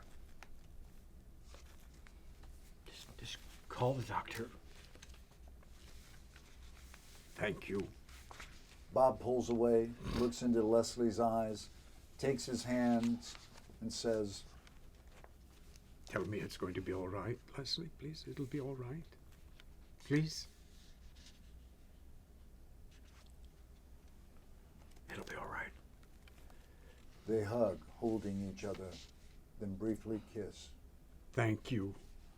Rick walks downstage towards them. Oh my God, I didn't know you were here. I hope I'm not the cause of... Because of what? I heard you both. You were arguing about... Wait. Listen, Leslie and I get a little excited every now and then. We talk, we argue, we make up. Right, Leslie? Oh, right. I have no idea what you overheard. Les and I were simply having a few little discussions. No problem, though. No problem. None at all. Maybe it'd be better if you take me back sooner rather than later, Mr. James. Oh, now just listen to Rick. Look, we're going to have a brunch. You and Bob and I are going to have a beautiful brunch. And after we eat, we're going to get your bags, let's say around 2 or 3. And, well, I should put you back around 5 or 6. And then you just go to your dorm, get yourself freshened up, ready for Monday morning. I appreciate that, but I still think maybe we skip the brunch, Mr. James. Drive back to the college in a few minutes. Okay? Rick, now if you skip the brunch, you really are going to create a problem. I'm making my signature quiche. You're staying. Okay? Now, look, Bob and I are very close. We've known each other for... I've listened to arguments my whole life. You're not the only ones who have thin walls. We had no idea you were listening. Had we known, perhaps we should have been a bit more circumspect. Careful. It means careful. Careful about what? About how and what we say in front of other people. I didn't mean to listen. I listened. I didn't mean to watch. I watched. I'm sorry. I opened the door. The walls are thin. I don't know. It's not my fault. There's no fault. Look, would you like coffee? You do like coffee. You heard what you heard. saw what you saw. And now we lift it all up into the ether, and it floats away like pirouetting ballerinas executing the most exquisite Joffrey ballet. Up, up, up, up, up to the heavens. Up, up, up, up, up, up, up. Right? Yes. Yes, Bob. Oh, that's good. Look, I'll make the quiche like nobody else's with bell peppers and bacon bits. Hope you like bacon bits. How about some fresh Florida orange juice, Rick? Coffee would be better, thanks. Get Rick a glass of fresh squeezed Florida orange juice. It's so nice in the morning, Leslie. He said a cup of coffee, Bob. He did? Well, why don't you go into the kitchen now, finish all the elements of your masterpiece while Rick and I tend to the rest of our packing? Well, no rain check on this meal? Les goes into the kitchen. Bob and Rick cross into the guest bedroom to finish their packing. Leslie hurries about the kitchen, brings a pitcher of orange juice into the dining room area, sets it on the table, and is met by Bob entering, suitcase in hand, singing the first part of When You're Happy and You Know It, Clap Your Hands. When you're happy and you know it, clap your hands. When you're happy and you know it, clap your hands. Boom, boom. When you're happy and you know it and you really want to show. Well, I love singers. I love singing. I love the whole vocal. I love the vocal singing. La la la. Rick enters with his suitcase. And then there were three. Aha. I must excuse myself, fellas. Nature calls. Get it? Bob Nature, exits get it? to the bathroom. Yeah. We get it more than we want to, Bob. He really loves singers, doesn't he? Yes. He loves them Yes, too he much. does. Oh. And when he loves them too much, more than shoe designers. You know, I love designing shoes, women's shoes, women. My mother, paper dolls. My mother taught piano, and Bob, he came for lessons. Oh, he had impeccable style. I fell in love with his talent and him. Mm-hmm. Well, he had a gift for picking notes out of the thin air in all these pre-pubescent years. My freshman year, his family moved, and we just lost proverbial touch. My God, how we talked. My God, I'm talking like Bob now. Yeah. Well, then, lo and behold, one fine day at a clandestine bar in Lower Manhattan, it was the Rooster's Inn. We discovered each other again in the apple. Together. And after New York, Bob graduated from school in his musical tour, and we came back here to this lovely house off this long dirt road, and then there were the Ricks. What? The Ricks. I call them the Ricks. The Ricks. The singers. The singers. Yes, the Ricks. I want to ask you something. Yes? Do you think something's going on between me and Bob? Well, why would you ask such a question? The walls are thin. I have ears. What's on your little mind, Rick? I heard you talking with him. I think you think something's going on between me and him. Nothing. He's done nothing wrong. That's a conversation for Bob and me. I just want us to be straightforward with each other. That's good for me to do and for you to hear. I like you. I wouldn't say anything about this otherwise. What have you been doing in that room?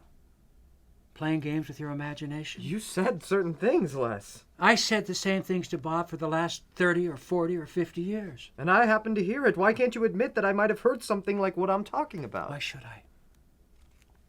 Who are you to know about our life? All I'm saying is I'm not a threat to you. The conversation between Bob and me are ours. There are arousals. Okay? People play games. You have yours with your girlfriends or your friends or whatever. And those are yours. And these are Bob's and mine. Bob re-enters. Rick and Les don't see him. You don't know what they mean, though, between him and me. You understand?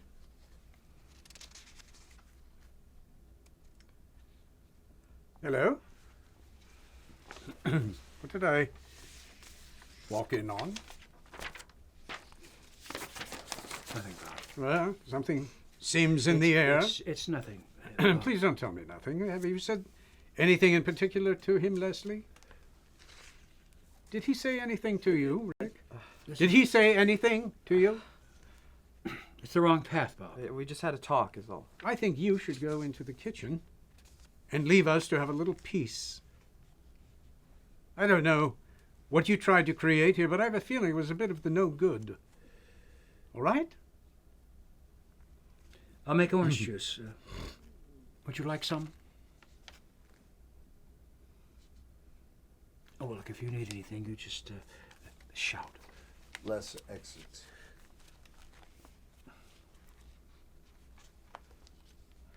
Let's leave him to his devices.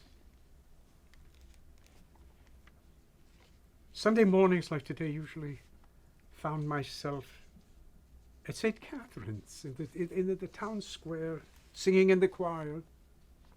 52 Sundays in the year. I had a problem with the pastor, though. I loved the music so much at St. Cat's, but I really didn't love the pastor.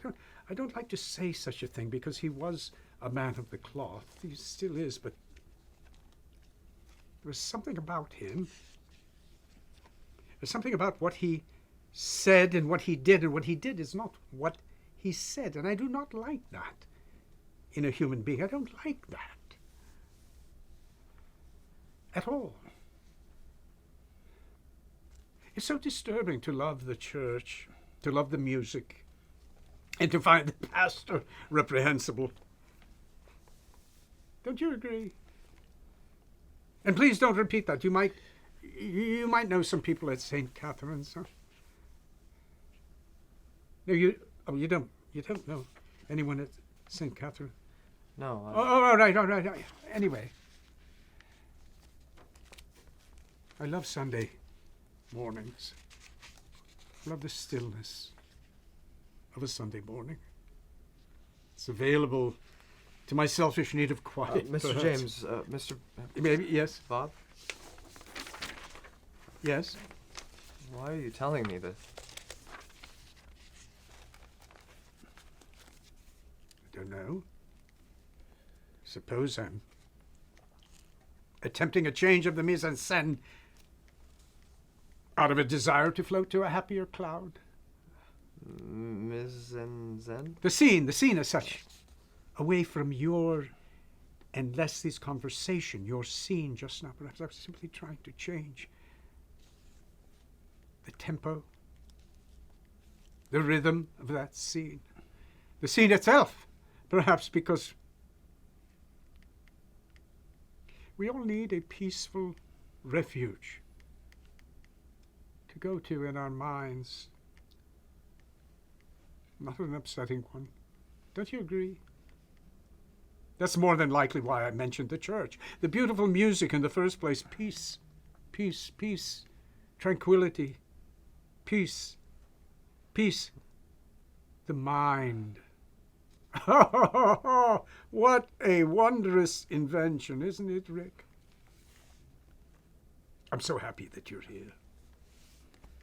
I find the student-teacher relationship such a holy privilege. I think that's another reason I mentioned the church very lightly. Peace. I do hope I will be able to help steer you, guide you. You do have so much talent, and I'm so very, very glad you met Leslie. What, may I ask, did Leslie say to you? Now, specifically, it seemed to upset you. I'm not trying to be in the way of anything. In the way of what? I'm not stupid. Is it because I'm young and a singer, a student, a driver? Don't I get a chance to be me instead of being in the way? Oh my God, you're not in the way. No, really, you're not in the way of anything. He does feel a bit threatened by my relationship with my students, but besides any minor dust-ups, all remains and will remain quiet on the western front. Leslie enters rather noisily, setting down the quiche and proceeding to cut it and pour the coffee and orange juice. It smells great, Leslie. Oh, well, help yourself to the hors d'oeuvres before the main course, gentlemen. The two of you together, you know? Staying together, being together, it's nice. I like it. It's kind of rare, in my book at least. I don't know. Dad left. I wasn't even in the 7th grade, so... I mean, they both loved me to bits, but... Anyway, thanks for inviting me. I've had a good time. Thank you, Rick. Good. And I do appreciate you saying I have talent. I have talent? Yes, you do.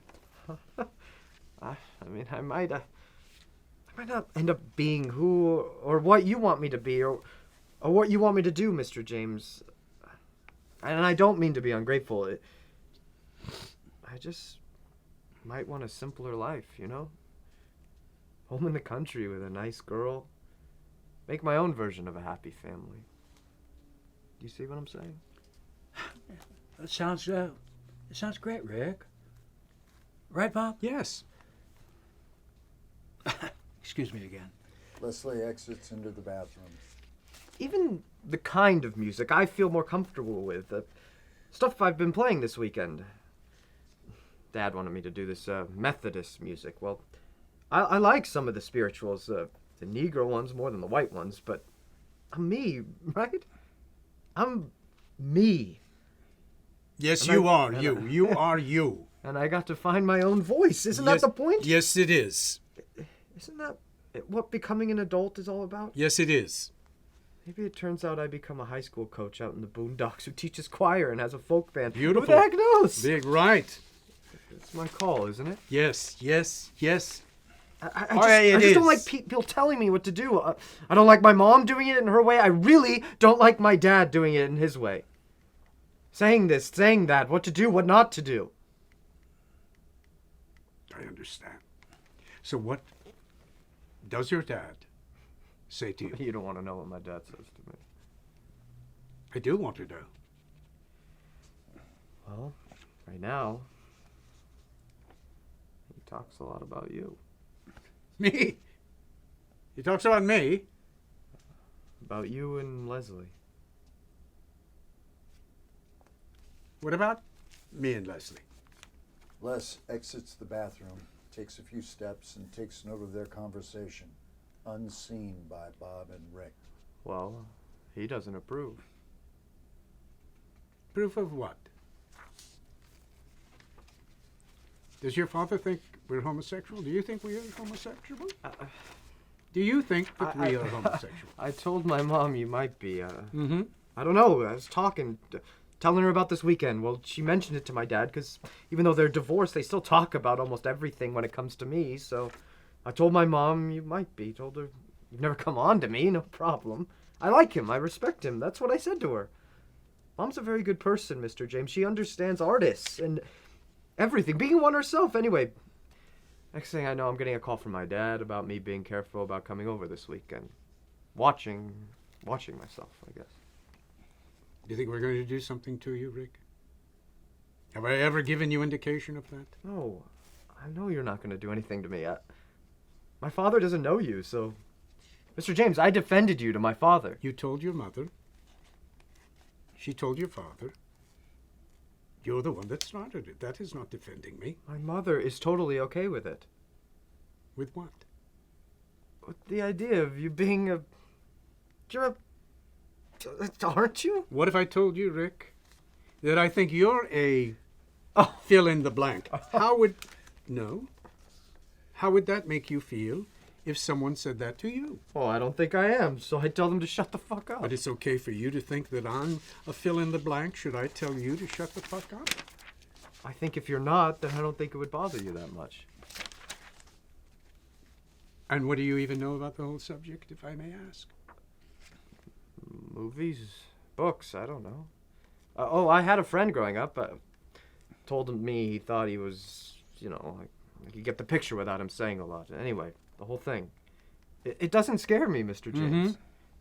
I wouldn't have come over this weekend if I'd been scared. I just needed to talk to you about it, is all. You understand? Mm-hmm. I got lots of things in my brain. Stuff way beyond this conversation. I can't talk to my dad about serious stuff. Things that are really bothering me or just stuff. So I guess I just hope that even if you didn't like anything I was saying, you know, about the scholarship, you and Les, anything, I hope you'd at least listen to me and that it is be okay. I say whatever I need to say. You understand? Mm-hmm. Listen to me. Give me permission to talk. You understand? Yes. Yes, I do understand. Dad had a heart attack about 10 years ago. Had a second one 5 years ago and a third one last year in May. Wow. Me and my sister, we're still afraid we'll give him another heart attack if we say some subject that gets him excited too much. Mom always tell me when we were even little kids, we might have gotten Dad mad about something to go into the study, you know? Apologize. Just apologize for anything, almost anything, just to keep him calm, you know? So you wouldn't die. It's very frightening. It's very frightening, and I understand. I'm sure your father did and is doing the best he can for you, Rick. He's a great man. He, ultra-military Methodist, but I love him. I just think, deep down, I always wanted to have a fight with him. Something, you know, physical, you know? Got things out in the air, out of the silence, out of my head. It never happened, so I just hope you'll let me say whatever I need to say, and it'd be okay. Okay? I just need to be able to talk to someone. I really need that. Thank you so much for sharing with me. I will treasure and honor what you've said to me just now as a sacred trust. Thank you. Les passes into the kitchen, making his presence known, putting warm plates of food onto a silver push cart, then wheeling the cart into the living room. Strawberry shortcake with the works for dessert. Les serves them the main courses.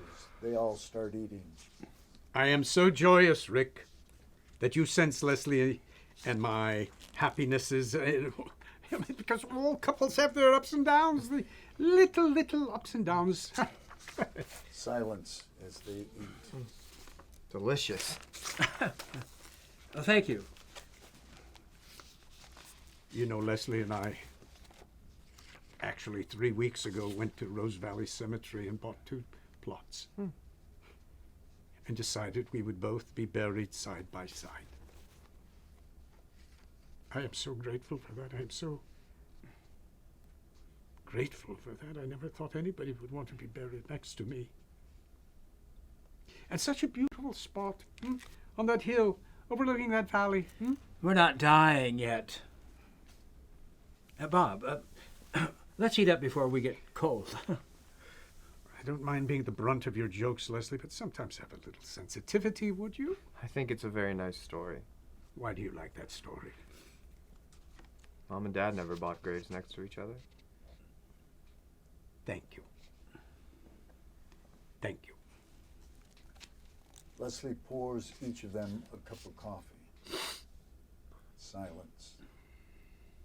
The silence is broken by Leslie saying, Could I have a moment with you, Rick? Bob, excuse us. Les leads Rick to another part of the house. Well, excuse me. Thank you for interrupting my mood. We'll dim the lights later, Bob. Well, how are you? Good. I'm good. Comfortable? Yes. Are you sure? Yes, the room is fine. I'm not talking about the room. I'm talking about the conversation. I heard you and Bob talking I about... told you the walls are thin, Les. About Bob and me. Oh, you overheard that. This house must have been built on... Look, people talk about people like Bob and me like we're on display. We're not for sale. Your father's never been inside the showroom, and Bob and I are not mannequins, and your dad doesn't know anything about our life. He peers inside behind a triple-paned plate glass window, and he thinks he knows the truth. What are you talking about? Anything is really none of your business. I was speaking. Let me breathe. You're in the game now. You're in the showroom. About what I see about you and Bob. We just talked. We just talked. Look, I want to be able to talk to you if you want. About anything. Okay? Anything. If you want. I just need to be able to talk. Whatever's going on between Bob and you is fine, okay? That's very kind of you. Leslie, I'm not the one who's getting in your face. I know you're not. It's just hard tap dancing between two worlds, okay? Like my feet are getting tired and I'm going to trust you, Rick. I'm going to try to just trust you. The best I can do right now. I understand. Do you? There are laws, Rick, laws about men. People like Bob and me, there are laws about it. Is that what the letter was about? Oh, I'm sorry about the letter. I wish I never found it. Well, Is Mr. James in trouble? Thank God you found the letter. It's not that kind of trouble. It's about his diagnosis, his dementia. The letter's about dementia. You know what that is? I kind of do. It's, You see, he just goes on and on, right? I mean, yeah. and he's doing it more and more. 11 months. He had that letter for 11 months, and he probably hid it in that book of arias. Forgot where he put it. I mean, 11 months. I mean, it's dangerous. You have to understand. It's more than forgetting to turn out a light or the stove. Look, Bob is trying to remember. Remember what?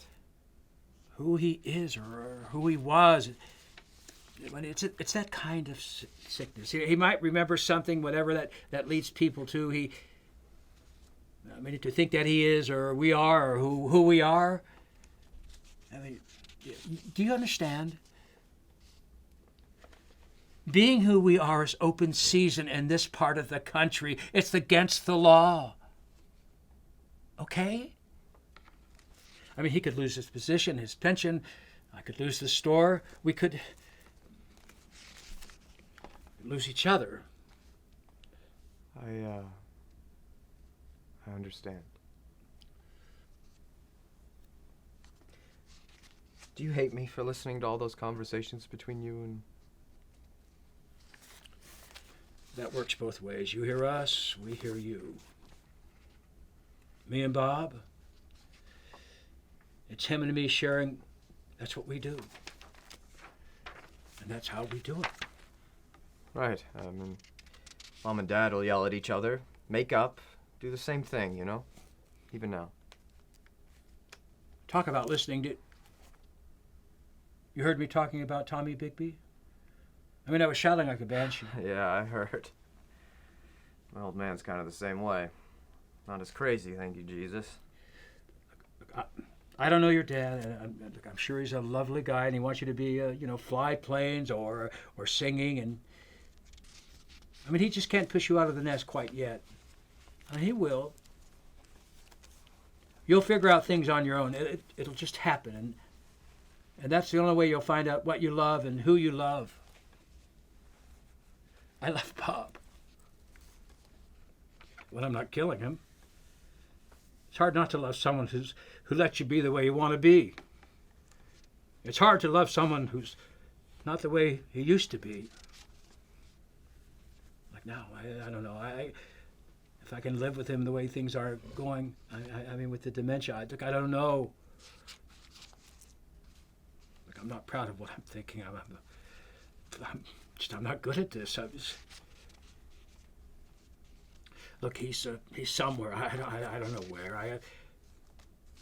How am I going to handle it? I want to. I hope I will. I just wanted to design shoes. You got phone booths at your place, I'm sure. Like, here's my telephone number. Just look after him. I will.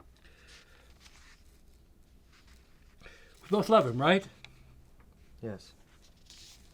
They share this moment. Then Leslie turns upstage. Shortcake, Bob. Huh? Time for the shortcake. Ah! Bob re-enters. All three sit down at the table. Short on temper, but not short on cake. You're certainly not short on cake. But what a handsome man. Don't you agree, Rick? Yes. He's a good-looking person. You don't need to say that, Bob. Why can't he say that? I'm going to tell you, you're a good-looking person. Right, Rick? Yes. He doesn't have to talk like that. He doesn't talk like that in class, does he, Rick? Because when he talked like that, I was sleeping in 30 seconds. When Professor James talks in class, honestly, everybody listens because he knows so much. Well, he does know a lot. I'm so sorry. Thank you. Thank you for coming to my defense, as well as thanks to all the professors I ever had in my academic career who saw and appreciated the value in me. Like my dear Father up in heaven. Thank you, anybody and everybody. Whoever cared! Mother! My dear mother. I think it's time to say goodbye, Bob. I think it's time. You think? You think it's time? I think you're right. It's time. It's time. Well, it's a long drive through the mountains, and must be terribly hard on you, the curves and the bends and the... Look, you two take care. You both got all your stuff, right? You got your letter, right, Bob? Yeah, my letter, yes, of course.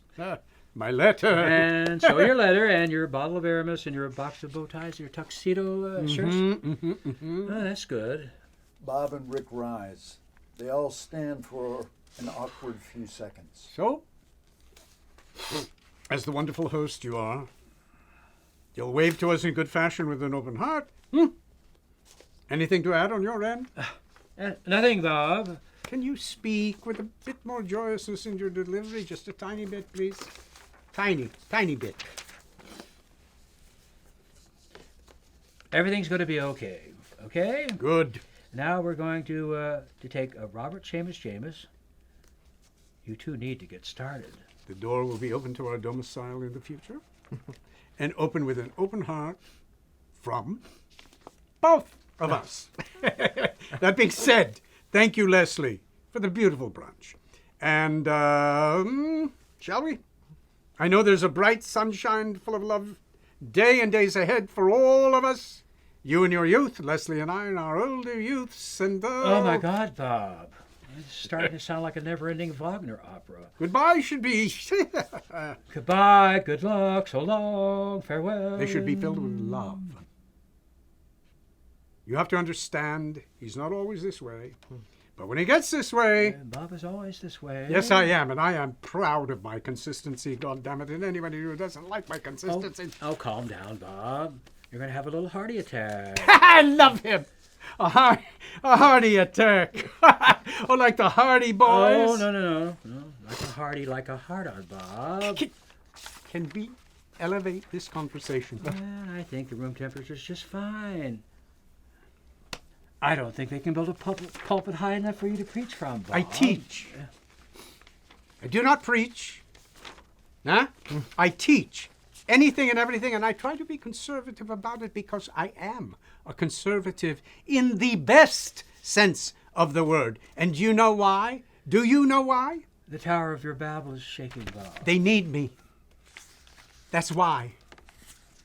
The conservatives need me. They really, really do. They may not say it. As a matter of fact, they never have said it to me directly, but I know deep down in their guts how much they love my crossing the aisle, because I do cross the aisle with them. I go the extra mile because I understand the word need. Their need in general, need for compassion, understanding in this gorgonzola contraption we call the world.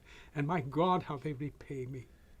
They repay me 50,000-fold. From my conservative colleagues at Central State to the friendlier few of the ranchers and tradesmen in the area here, they all let me know their love, quietly but unequivocally, their appreciation of my extending of my hand without the casting of aspersions. Very, very important. No casting of aspersions when you cross the aisle. And that unspoken appreciation on their parts constitutes their expression of need. You see?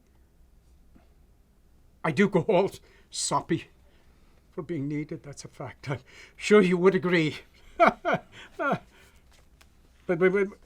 what's the point here? Yes, the dreaded opposite, lack of need. Lack of need. And an episode I experienced years ago in a fraternity of all places. I joined at Hunter College my sophomore year. Oh, my Lord. Sigma Pi Epsilon. May you rot in purgatory. God forgive me. Leslie, I never told you about this. I was too ashamed. I was totally beside myself. Totally. Mars will love you, Bob, when you arrive. Excuse me? Mars will love you. What does that mean? Well, that means you're a little out in space, Bob. Nothing wrong with that. You and I together constitute living testaments as to out in space. Now, continuing this conversation of need, if I may, lack of need, rather. The fraternity, the Hades of a fraternity. I became a Greek. Can you imagine? A Greek, me. I was voted vice president of our pledge class. You and I were just beginning to embark upon knowing each other in Lower Manhattan. I didn't want to burden you with what I was so ashamed. I was ashamed. You said that, Bob? I was ashamed. You were ashamed and... I was voted vice president. Ecstatic as I could be at the acceptance. And just as I was beginning to be vice president, I was beginning to suffer a little academically, all of a sudden getting C's instead of A's. The fraternity council has me come in front of their scholastic disciplinary board. They tell me they don't like my attitude. My grades didn't make for a good impression of the fraternity on campus, and they're left with no other choice but not to allow me to become a member. They did not allow me to become a member. I was so mean. I have no idea why I'm telling you this at this particular juncture. Why would I be telling you this now, Leslie? I don't know why, Bob.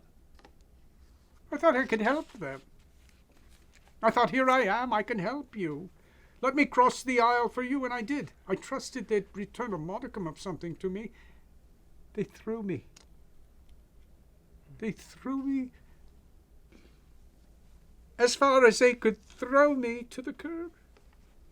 As far as they could throw me. They didn't like me very much. I suppose not when they got to know me. They threw me out of the house without so much as a second thought, without so much as a tear.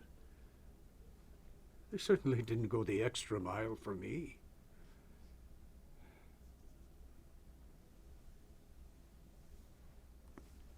What are you trying to say, Bob? I mean, just say it in 5 words. 5 words or less.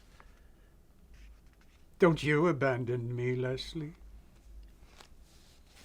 Please. Don't you abandon me. I thought they loved me. I thought they needed me.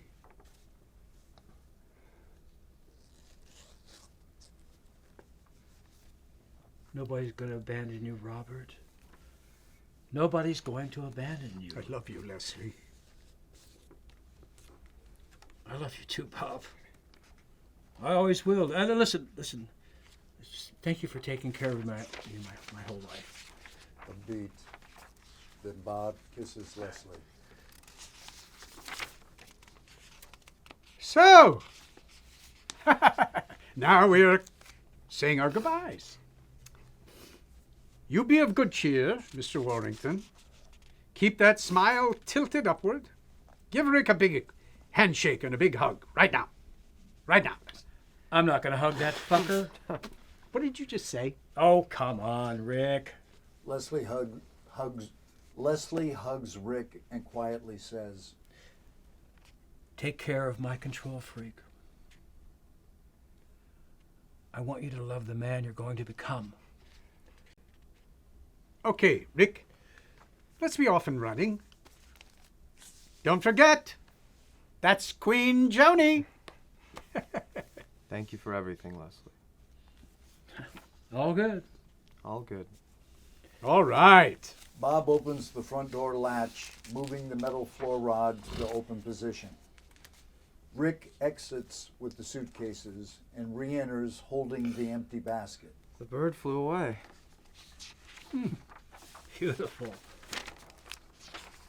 The Paraclete from on high. Down from heaven, sprinkles of love and wisdom, mission complete. Back to our Father above, simple ordained, beautiful. Tommy Bigby's released. Harry Bigby forgives, forgets, happiness abounds. Thank you. Dear Lord Jesus, thank you.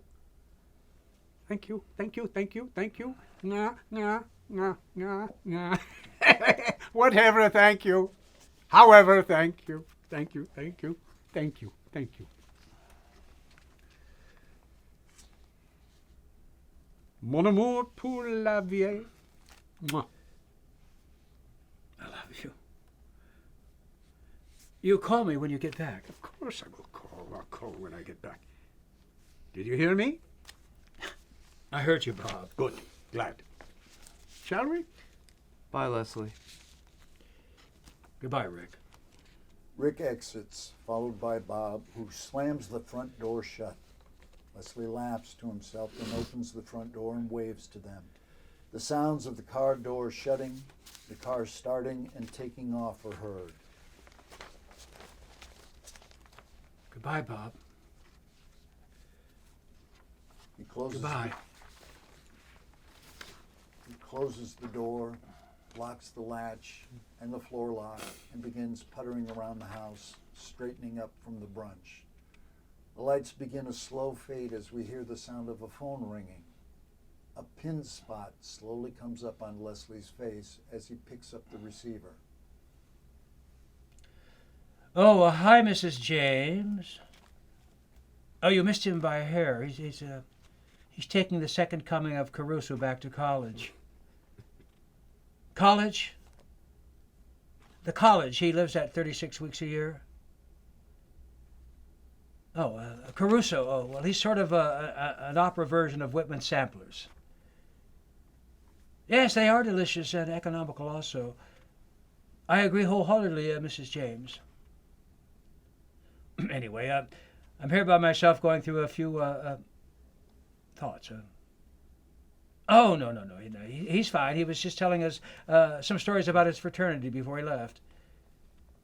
Oh, yes, he was vice president of his pledge class. I mean, what an honor. Well, you, more than anyone knows, Bob deserves every honor that comes his way. Yes, he's done extraordinarily well. No. It's okay, Mrs. James. I have nothing better to do than talk and bake cookies. Oh, I love chocolates too. Of course, I love chocolates. I think I heard Bob say it was half pieces for you. Something with your cholesterol and blood pressure, right? Not precious. Pressure.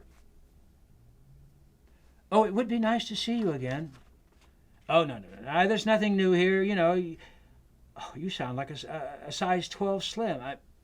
Your voice, it sounds like a 12 size 12.